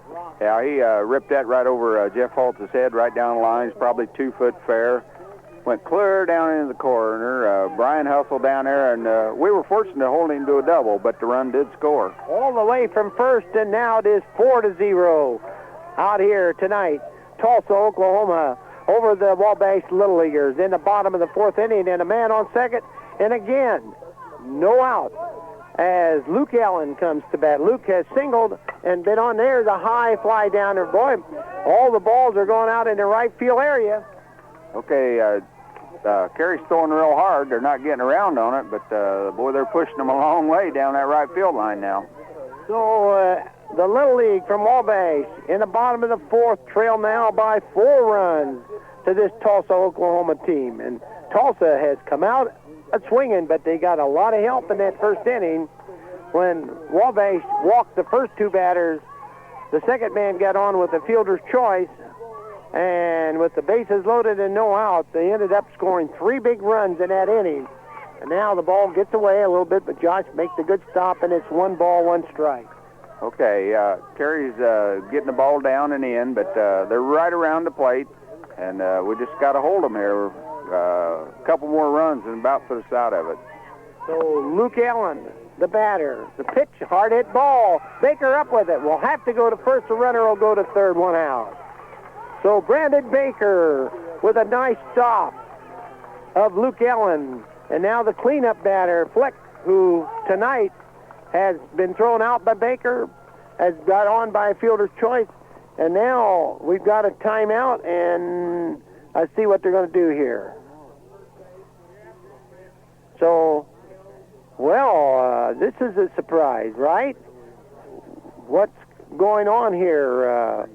Well, we've got a change here all of a sudden with a man on third and 1 out.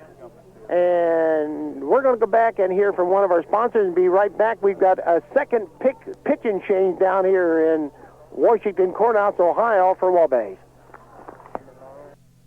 Wendy's in Wabash salutes the super success of the Little League All-Star team and introduces the Wendy's Super Bar. The luncheon special, Monday through Friday till 4 p.m. is just $2.99, where you get all the Italian, all the Mexican, and all the garden spot salad you can eat. And Monday night is family night. Stop in after 4 and save $1 on the Super Bar. Regularly $3.79, just $2.79 at family night. And kids, as always, can sample the Super Bar for just $1.99. It's all you can eat at one great price. And to one great All-Star team, best of luck in the regional tournament. From your Wabash Wendy's, 1299 North Cass Street. If only you could get some help. I mean, that little project you want to start is beginning to look like a big project. Let your Allied Building Center help by suggesting materials, doing sketches for you, layouts, pricing out the project for you, even locating a builder for you if you want one. And they do it with no obligation. From a new knick-knack shelf to a full family room addition, let the people at your nearby Allied Building Center lend a helping hand to your do-it-yourself project. Start with a visit to this Allied Building Center.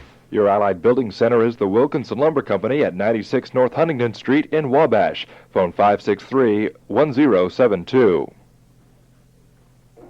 Well, I'm not sure how tall Jeff Holtz is, but this is a complete change here with a runner on third and Wabash trailing by 4. A pitching change has taken place down here, Ron, and Wabash now using up 3 pitchers here tonight, and I don't believe they can re-enter tomorrow night. Now, I don't believe you can pitch 2 nights in a row, so assuming that we don't come back and win this, which I think we can, why, it's all up to Jimmy Wallen now. Well, why do you suppose they made a change here with 1 out and a runner on third?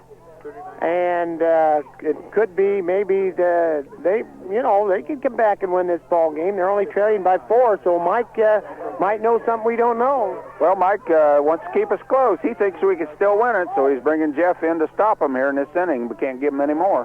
So this is the third pitcher. There's a hard hit ball right to Baker, but the run will score, and we've got 2 outs.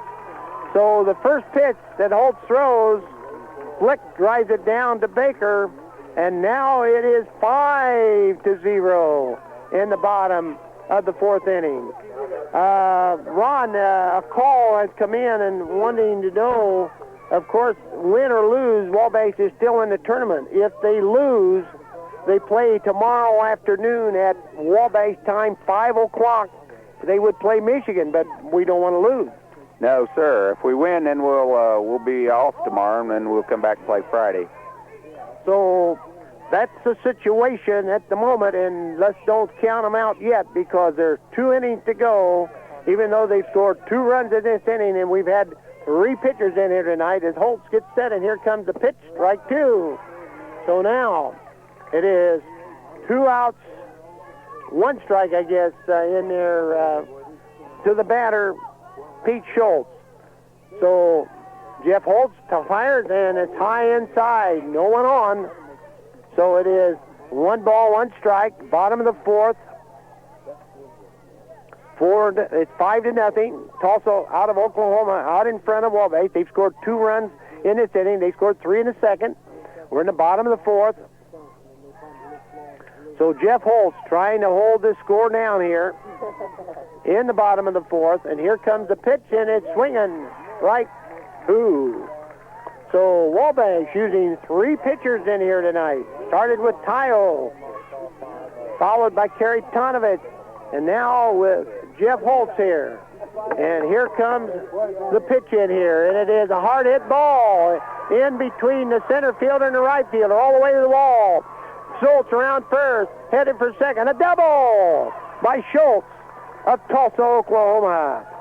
So that one would have scored the run anyway that was scored on the out, the last bat from the second baseman to the first baseman. You bet. There was a hard-hit ball. It just hit Brandon's right a couple feet, and Brandon had no chance and went clear to the wall. He really hammered that one. So Steve Cameron is the batter here as Jeff Holtz trying to get this side out. Here comes the pitch, a high fly. I think it is going. Oh, good golly, dropped my hand on the floor there, trying to catch that foul ball. Well, that's about the closest one we've had to it. Well, with this high screen right in front of us, that's probably as close as we'll ever get to getting one. Well, we tried, and now it is a count of 1 strike with a man on second. 2 runs in, and here comes the pitch, and another foul strike. Let's see if Tayo's got a chance. Oh, and he couldn't come up with it. So Tayo, I think, might have lost that ball in the light. Yeah, got up there, and he headed for home, and then all of a sudden he realized the ball was way back over his head, and he got a glove on him. He couldn't hang on to it as it went over his shoulder. So the Wabash Little Leaguers out here tonight, having a tough night. Tulsa, Oklahoma, a thorn in their side as they trail by 5. We're in the bottom of the 4th. And here comes the pitch, and it is strike 3, and the side has been retired, but 2 runs on 3 hits. We've played 4 full innings.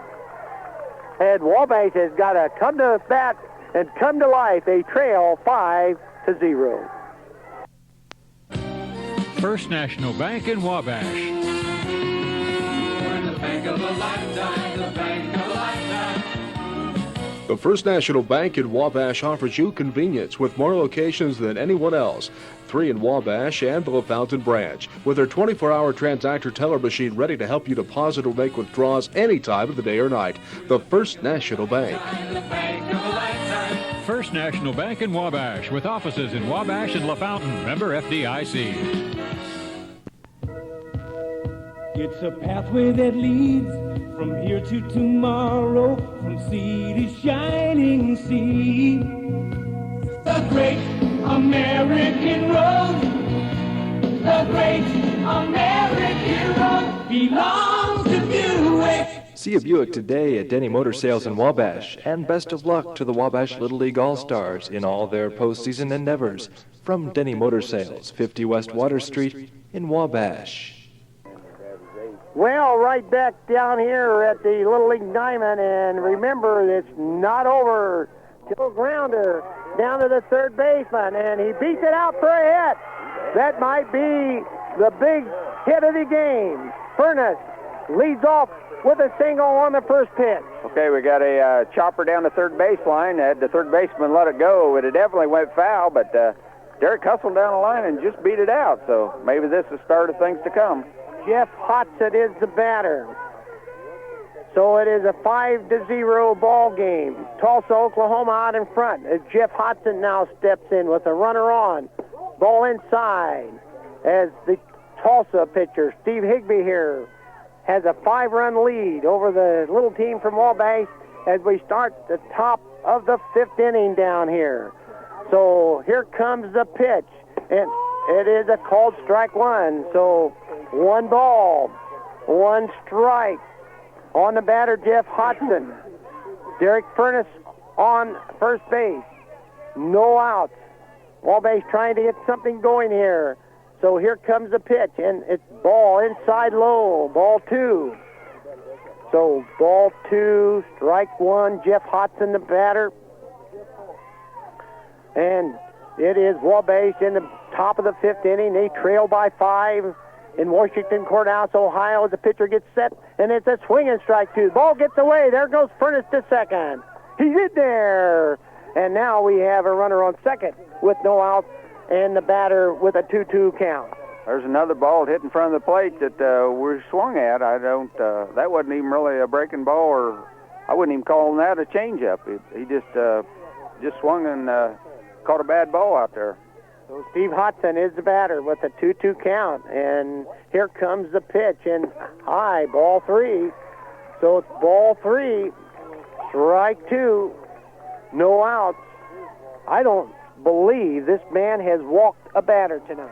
No walks. He's been around the plate, but we don't forget that we've helped him a bunch. Here comes the pitch, and he just struck Jeff Hodson out.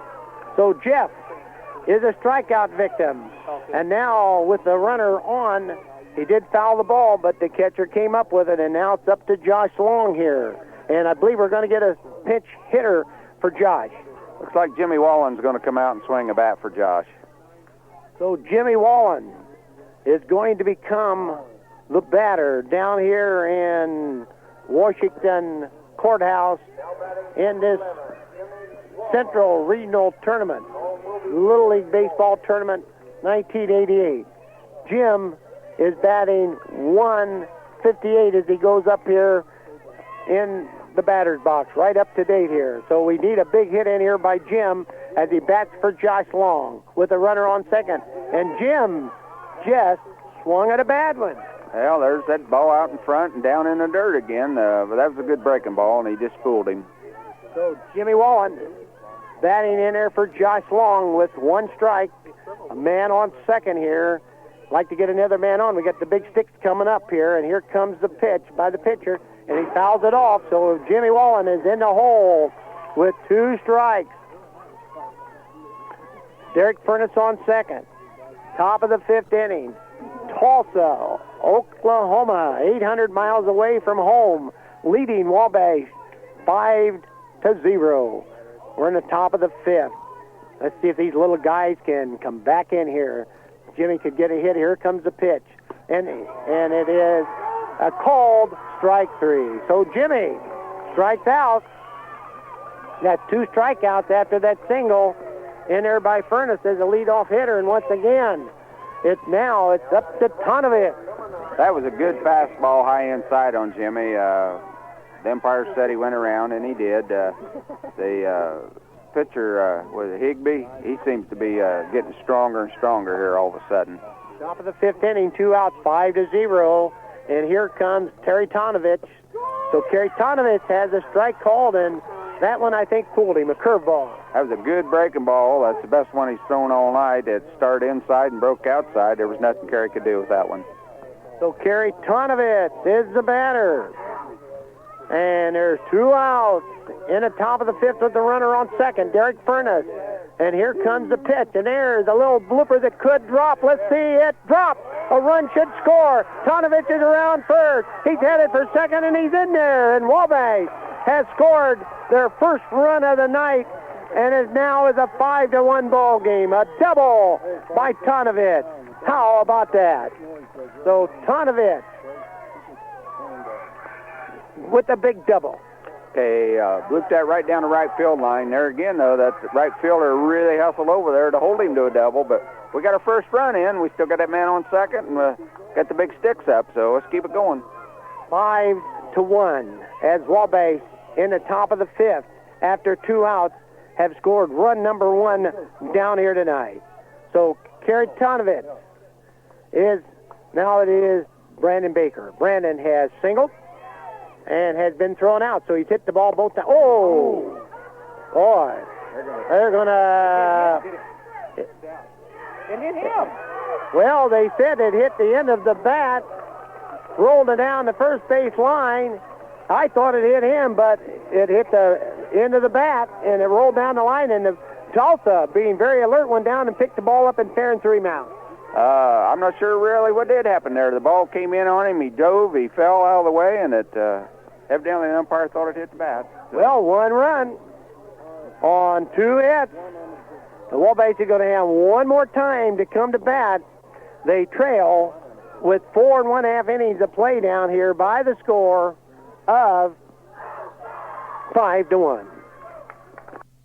Tom Spees on jeans. Now, Tom, everybody wonders, how do you sell your jeans so low? We buy a lot of them and are able to get them at a very good price, and then in turn, by selling a lot of them, we don't have to make quite as much. We're jean specialists. Jeans are a big part of our business. Yeah, sure they are. How do you decide which brands to buy and which sell the best? Well, I send my buyers into the marketplace, and they look everybody's over, and depending on what's hot, we try to stock the things that the people want. Yeah, sure you do. You run a big sale on an item, and you always seem to have such a big quantity, even though the sale's been going on for a while. How do you do that? Well, we only have one price. We stick our best price on the product from the word go, which should be better than everyone's, and we just sell thousands and thousands a pair at a good price. Yeah, sure you do. Ma'am, what's your problem? I'm just agreeing with you. I'm trying to give them the straight scoop. Yeah, sure you are. Spees on Manchester Avenue in Wabash. Congratulations to our Little League All-Stars from Fidelity Federal. Serving all of your financial needs, Fidelity Federal Savings Bank in Wabash. For more than 70 years, Fidelity Federal Savings Bank has provided their customers with the best in quality banking services. Insured savings and checking accounts, mortgage loans, auto loans, student loans, IRAs, plus competitive interest rates. So for all of your banking and financial needs, see Fidelity Federal Savings Bank, 1307 North Cass Street in Wabash. Member FSLIC. Well, the crowd is buzzing about that last play by Brandon Baker as Tulsa, Steve Higbee, the pitcher. And what a game this young man has pitched. He has not walked the batter, and he's the guy that went over and picked that ball up, as actually Baker was kind of trying to pick himself up off the ground for that ball being hit on the knob of the bat? Evidently, it hit right down there in the hand somewhere, and it rolled down. It basically stopped right on the foul line, and Brandon's still laying on the ground as he watched the pitcher come over and pick it up and lob it to first and for the third out. So Steve Higbee is the batter. 5-1. There's a long one. Let's see if Furnace can get under it. He does, and we got one out here in the bottom half of the 5th inning. As Furnace makes a nice play on the long fly ball by Stephen Higbee, the pitcher. Neil Carroll, left fielder, up. Okay, Higbee got under that ball a little bit, drove it deep center field. Furnace is back playing center. He started out and left, and he got a good jump, went back, made a nice catch. The teams are making it easy for Tulsa, Oklahoma down here. They only played one game so far, and they defeated the Ohio team down here. And there's a hard-hit ball. Zapata, gets through him. And what is the official ruling? An E5 on Zapata. Well, there is a runner on. And there is one out. And Michael Gallup is the batter. And no, we're going to get a substitute in here. Looks like Brian Weeks is going to be the batter. So we've got a batter. I don't know whether he's going to stay in or just bat, but Brian Weeks steps up for Tulsa, and Gallup will only re-enter. They're going to just rest the catcher. So with one on, one out, bottom of the 5th, Tulsa out in front 5-1.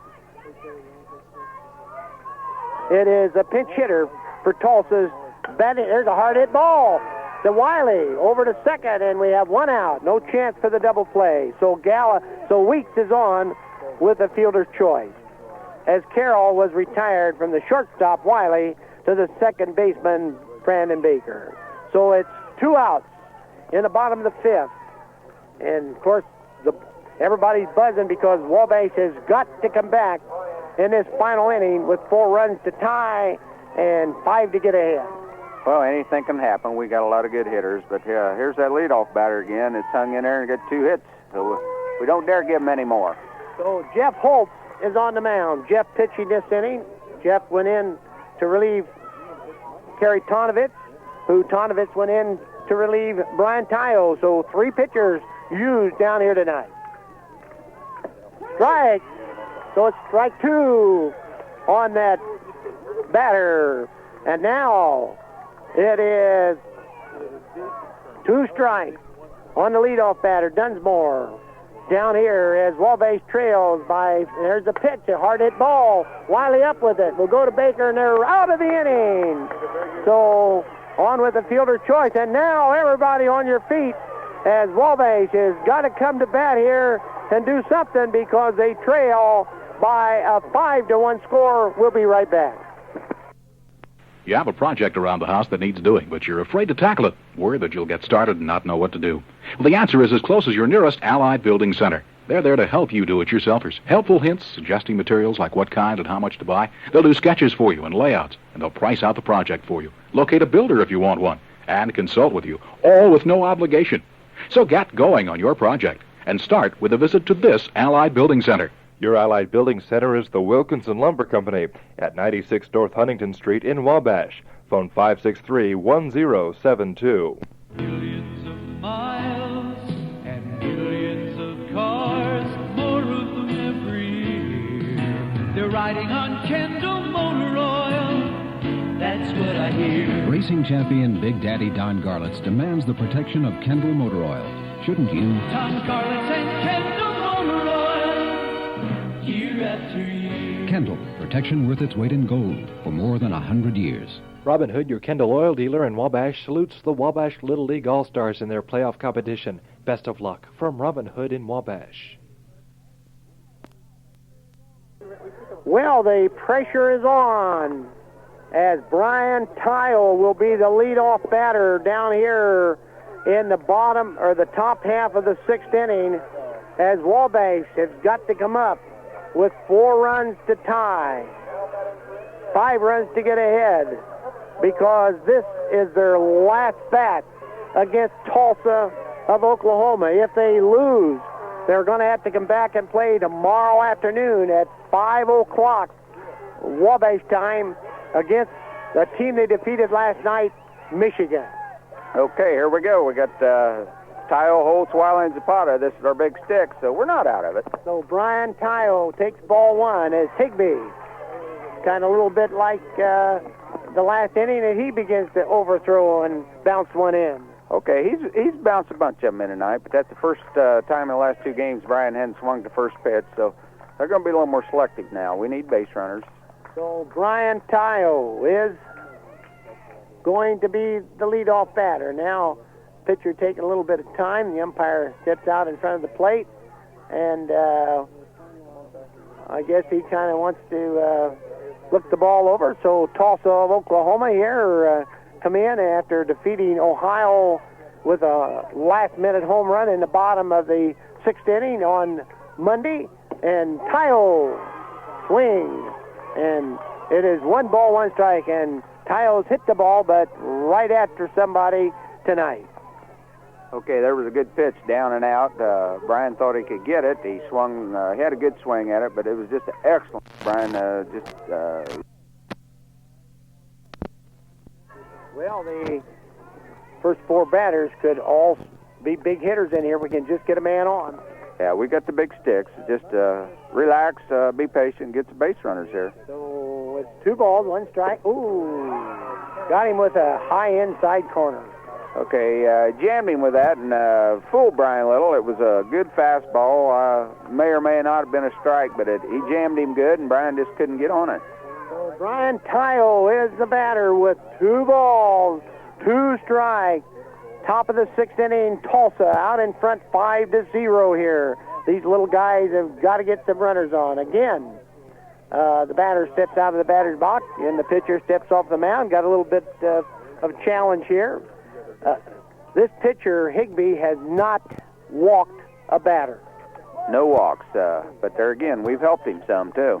So here comes the pitch to Tyo. Oh, and he struck him out.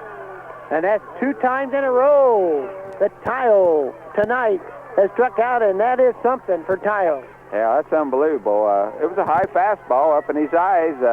He tried to give her a big ride and missed it. So Jeff Holtz steps in. Holtz is the batter with 1 out here in the top of the 6th inning. Tulsa, Oklahoma 5, Wabash 1. So Jeff, who doubled in the 1st inning, struck out the last time up, is the batter. So here comes the pitcher, Higbee, and inside. So it is ball 1. Yeah, that was a real close pitch. He jammed him with it. Higbee's moving the ball around just about anywhere he wants it right now, but he got it inside, and Jeff couldn't handle, but it was a ball. So 5-1 down here. Toss out in front, and we're in our last bat, and strike 1 to Jeff Holtz. Looks like he jammed Holtz on that one. Yeah, inside again, just putting it in there where they can't hit it. So it's 1 ball, 1 strike. We're in the 6th. Wabash behind 5-1 here with 1 out. And Holtz is the batter. Here comes the pitch, and he bounces that one in, and this time Wabash didn't fall for it. There we go. Hit about 3 foot out front of the plate, right the same spot, probably 6 or 7 others has hit. And Jeff, he was with that one. He didn't swing at it. So Jeff Holtz is the batter. 2 balls, 1 strike. And now here comes the pitch, and it is inside, ball 3. So it is a 3-1 count. Okay, we got to give this one a ride. We need base runners. We don't need the home run. And there again, he tried to jam him, just missed the corner. Okay, the situation is 3 balls, 1 strike. And the pitcher, Higbee, facing Jeff Holtz as Wabash trails. And there is high. Well, Holtz is on. So now Wabash gets the first base on balls in 6 innings as Holtz walked, and that's the very first walk that Higbee has allowed. Yeah, Higbee done a good job. He wasn't going to give in to Jeff there. He just tried to nibble around the plate, and he was just off the corner there twice, and Jeff was very patient. David Wiley is the batter with 1 out. Here comes the pitch. There could be a high infield fly going to be caught. And there's 2 outs down here as Tulsa has got Wabash hanging on the ropes here with a high infield fly that the shortstop comes up with. And now Ricky Zapata. Remember, though, Wabash, even if they lose, they're not out of it. They got another chance. They take on the state of Michigan as Michigan defeated Ohio down here. So Illinois is 5th, Ohio is 4th, and tomorrow night it'll be, if Wabash loses, tomorrow afternoon they'll have to play at 5 o'clock, but this game is not over as Zapata sticks in here, high. Again, it is Jeff Holtz on first, and pitching-wise, anywhere we go, it's going to have to be Wallen in the next game because all the other pitchers were used tonight. Yeah. Win or lose. Of course, during the season, there's some other guys that pitch, but tomorrow night it'll be Jimmy Wallen.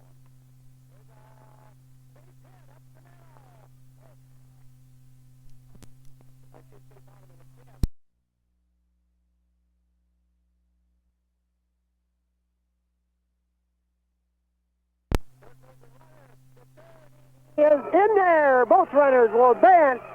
And now Furness up with a 1-1 count and runners on third, Holtz, and a runner on second. That's Zapata. Okay, the ball was in the dirt a little bit. The catcher blocked it. It rolled about 3-4 foot away from him, and Jeff and Ricky took off, and that was a little too close at third for comfort for me, Bill. So Derek Furness with a 1-1 count. In Washington Courthouse, Ohio, on a hot evening, as Higbee gets set to pitch. Gets away. Here comes Holt. Can he get in there? He's in there. And now, here comes Zapata. Here he comes. He's in there. And it's now 3 runs in, and it's a 5-3 ball game. How about that? Oh, my. Why couldn't we done that earlier? Yeah, we're starting to hustle now. Just need 2 more. Holt scored. They 2 runs scored on the pass ball or wild pitch. Pass ball and an error by the catcher. A pass ball and an error by the catcher had scored run number 2 and run number 3, and now it is a 5-3 ball game down here. And you go back and you think, what if they hadn't scored those 2 runs in the 5th inning? That's right. It'd be all tied up. It's 2 balls, 1 strike on Derek Furness. And here comes the pitch, and fouls it off. So 2 balls, 2 strikes, 2 runs in.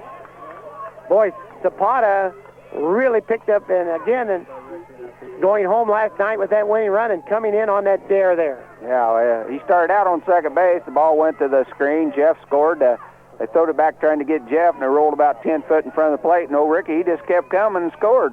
So it's 5-3, but Wabash down to their last out here if they can come through, and he just struck him out, and Tulsa has put Wabash into the losing bracket.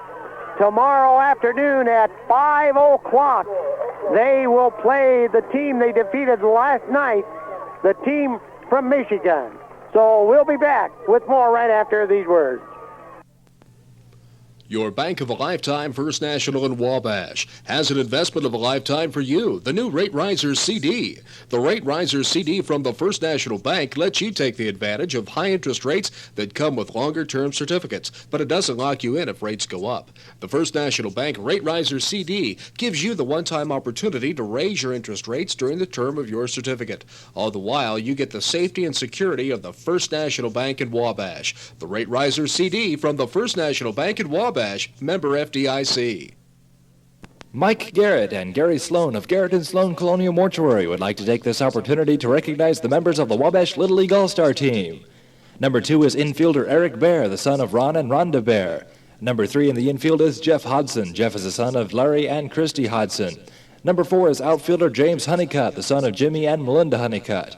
Number 5 in the outfield is Derek Furness. Derek is the son of Steve and Vicky Furness. Congratulations on a job well done from your friends at Garrett and Sloan Colonial Mortuary.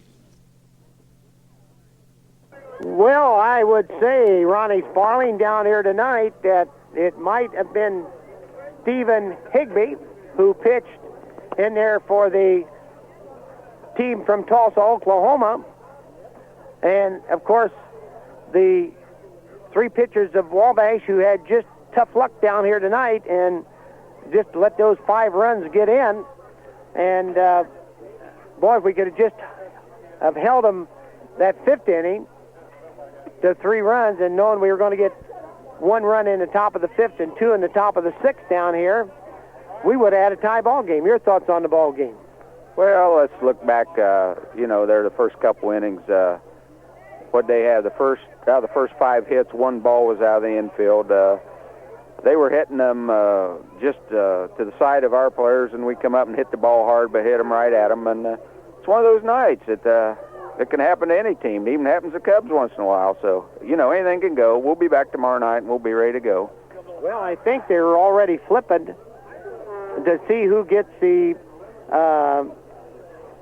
down there. So it looks like Wabash will once again be the visiting team tomorrow night when they take on the team from Michigan, who actually defeated a team from Ohio, and a little bit in that Ohio-Michigan game.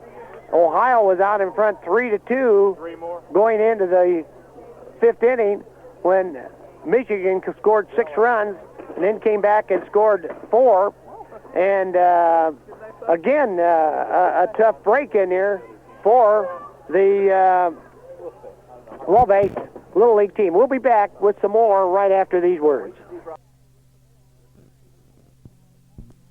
Wendy's in Wabash salutes the super success of the Little League All-Star team and introduces the Wendy's Super Bar. The luncheon special, Monday through Friday till 4 p.m. is just $2.99, where you get all the Italian, all the Mexican, and all the garden spot salad you can eat. And Monday night is family night. Stop in after 4 and save $1 on the Super Bar. Regularly $3.79, just $2.79 at family night. And kids, as always, can sample the Super Bar for just $1.99. It's all you can eat at one great price. And to one great All-Star team, best of luck in the regional tournament. From your Wabash Wendy's, 1299 North Cass Street. Clark's Finer Food would like to congratulate the Wabash Little League All-Stars on their Indiana State Championship. The entire Wabash Little League program has done a super job in bringing a 3rd state title back to Wabash. Thanks to the dedication of so many people, our Little League program remains Indiana's finest. Keep up the good work. Support our kids in this Central States tournament. They deserve all the best. And speaking of the best, this week at Clark's, pick up a 2-liter bottle of Pepsi Cola for only 99 cents at any of our 3 locations, 276 Manchester Avenue, 1150 Cass Street, and 120 Hale Drive. Again, your friends at Clark's wish you all the best. Well, the Wabash Little League team down here started too late tonight. They got 3 runs behind in the 2nd inning. And they let Tulsa, Oklahoma come in with 2 in the bottom of the 5th. And then, I guess that was the 5th, wasn't it, Ronnie? Or 4th inning. Okay, the 4th inning. And then Wabash came back with 1 in the top of the 5th, 2 in the top of the 6th. But it just wasn't enough as they lose to Tulsa of Oklahoma down here tonight, which puts them in the losing bracket tomorrow afternoon at 5 o'clock Wabash time to play Michigan. So, Ronnie Sparling, let's have a wrap-up of this ball game down here tonight between Tulsa of Oklahoma and the Wabash Little Leaguers representing Indiana. Okay, for the winning Tulsa team, they got 5 runs on 7 hits. Wabash committed 3 errors to help out on that cause. For Wabash, they ended up with 3 runs on 7 hits, so we're equal there. Wabash left 4 men on base. Tulsa left 8 men on base. For the pitching, Tyo started for Wabash. He pitched 1 inning, gave up 2 hits. He had 2 strikeouts, but he had 2 base on balls, and he gave up 2 runs. Kerry Tonovitz come in, pitched 2 1/3 innings, gave up 4 hits. He had 3 strikeouts, no base on balls, but he gave up 3 big runs. Jeff Holtz came in, then finished out the game, pitched real well, 2 2/3 innings, 2 hits, 1 strikeout, no base on balls, and no runs. For the winning pitcher, Higbee, he had an excellent night. He pitched a full 6 innings, gave up 7 hits. He had 7 strikeouts, only had the 1 base on ball, and then gave up the 3 runs there in the last 2 innings. So just too little, too late for Wabash, Bill, but we'll be back tomorrow night. And we'll be back with more right after these words. If only you could get some help. I mean, that little project you want to start is beginning to look like a big project. Let your Allied Building Center help by suggesting materials, doing sketches for you, layouts, pricing out the project for you, even locating a builder for you if you want one. And they do it with no obligation. From a new knick-knack shelf to a full family room addition, let the people at your nearby Allied Building Center lend a helping hand to your do-it-yourself project. Start with a visit to this Allied Building Center. Your Allied Building Center is the Wilkinson Lumber Company at 96 North Huntington Street in Wabash.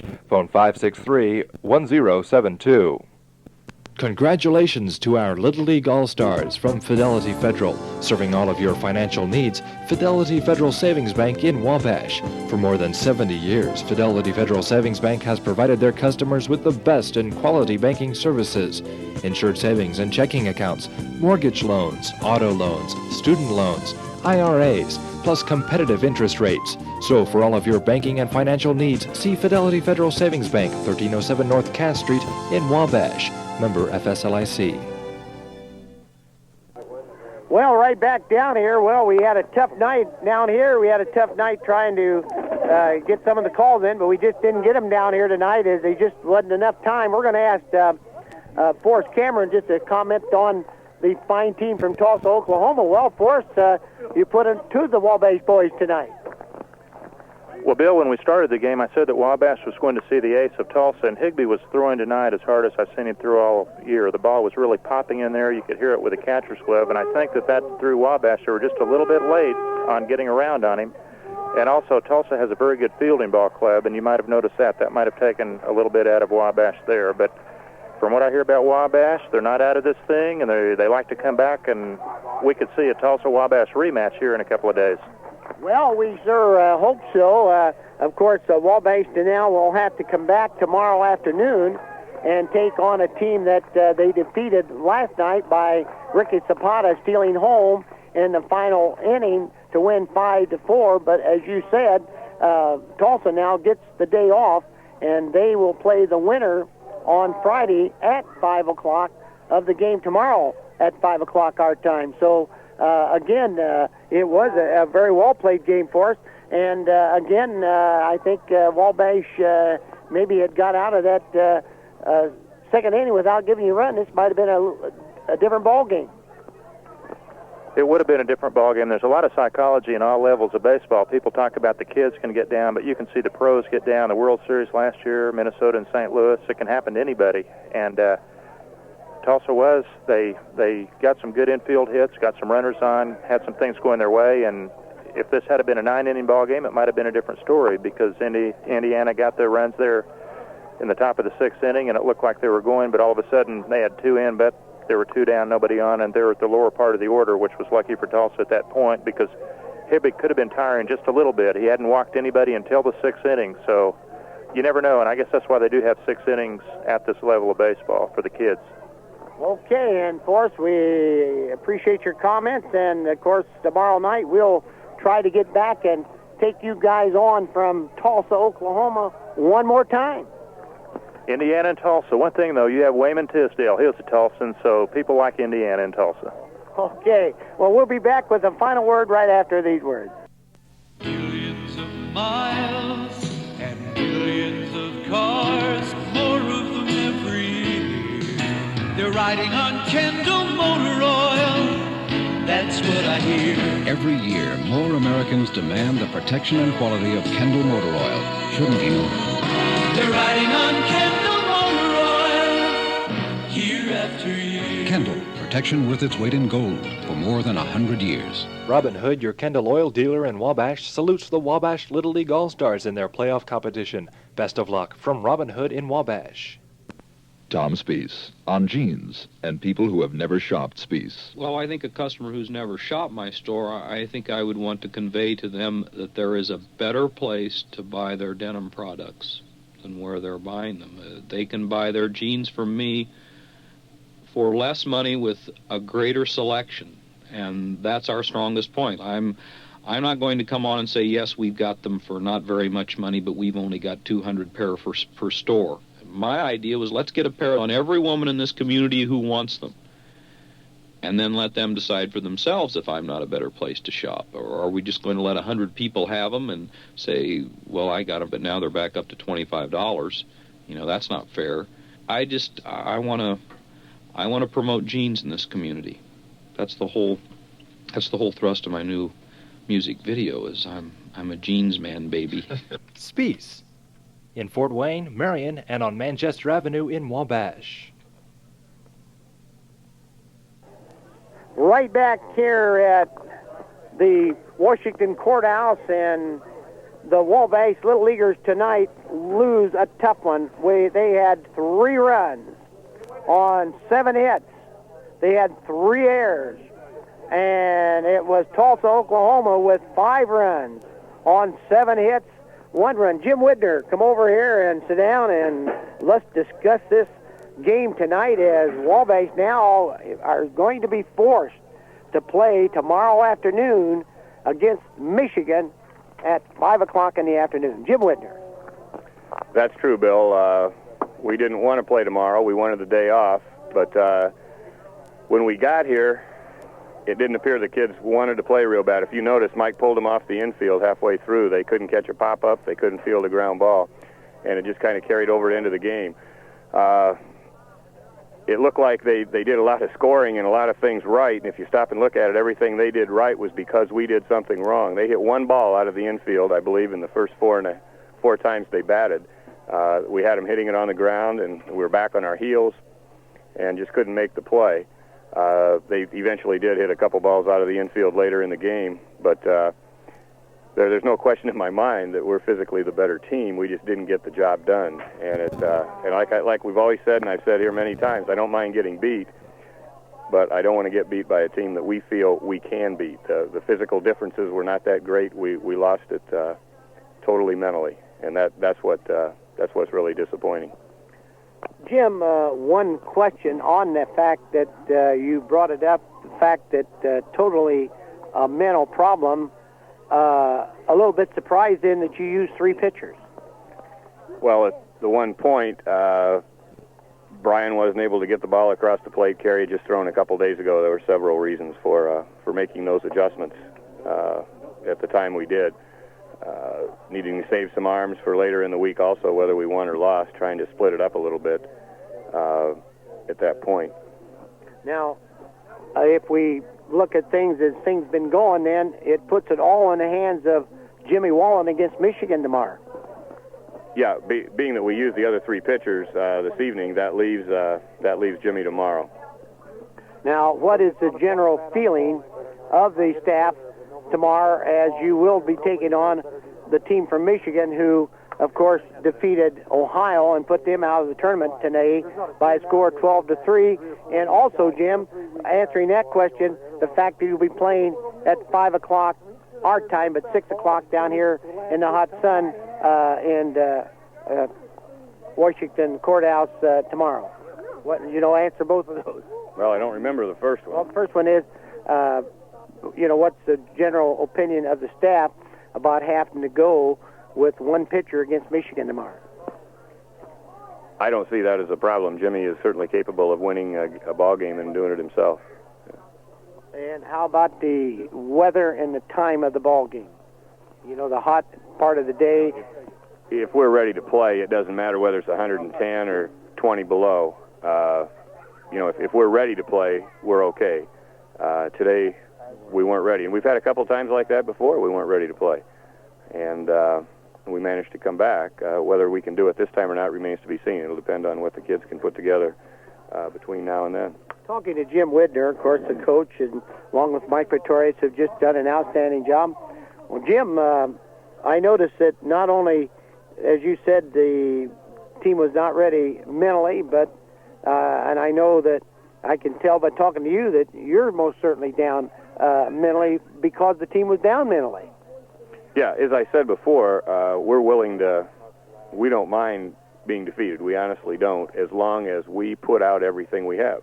If we put out everything we had and still got beat, I wouldn't have a problem with that. But I know that we had more to give tonight than we gave, and that's what's disappointing. We've focused this whole thing, since we started practicing, exactly that way to the kids. That you're not an outstanding physical team. You're not going to necessarily be physically better than everybody, but we can overcome that. Now, the final inning picked up a little bit. I mean, you got Holtz on with a walk. Zapata singled.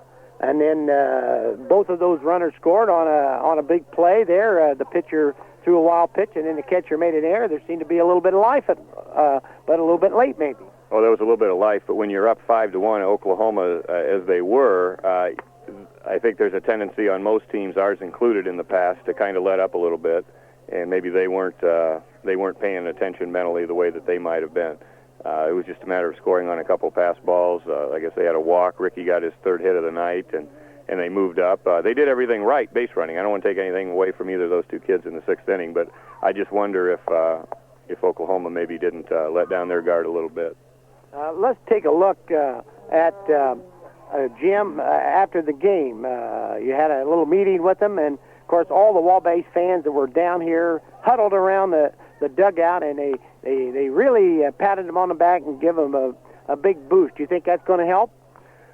I guess what I want the kids to hear is not the, gee, guys, good game, and we're proud of you and all last night. I would imagine they would throw the same guy that they did yesterday. And, of course, you kind of made him look bad there at the last. And now, Jim, you've got less than 24 hours to get ready. What will be your schedule in the next less than 24 hours with this ball team? Well, Bill, at this point, there's no reason nor any requirement to change the schedule. We've been on a routine that has led up to the first pitch in every game we've played, starting back in the district, and we'll just continue that same routine, hitting before the game and being able to approach that level that we need to be at by game time. Okay, Jim, and you know one thing, we're not out of it yet. Tomorrow's a new day. The sun's going to shine, and the Wabash Little Leaguers will be here ready to take on the Little Leaguers from the state of Michigan. Yeah, there's no difference right here between the section tournament and the state tournament. When we fell into the loser's bracket in each of those tournaments, we have to approach this as an 18-inning game. And we need to come out, we need to win the first 6 tomorrow, and then come back and get back, take on Oklahoma twice. Okay, Jim, and you did down there at the state tournament, and hey, kid, go get him. Okay, thanks a lot, Bill. Okay, and from the Little League Diamond in Washington Square on a hot Wednesday evening, Bill Rogge saying good night.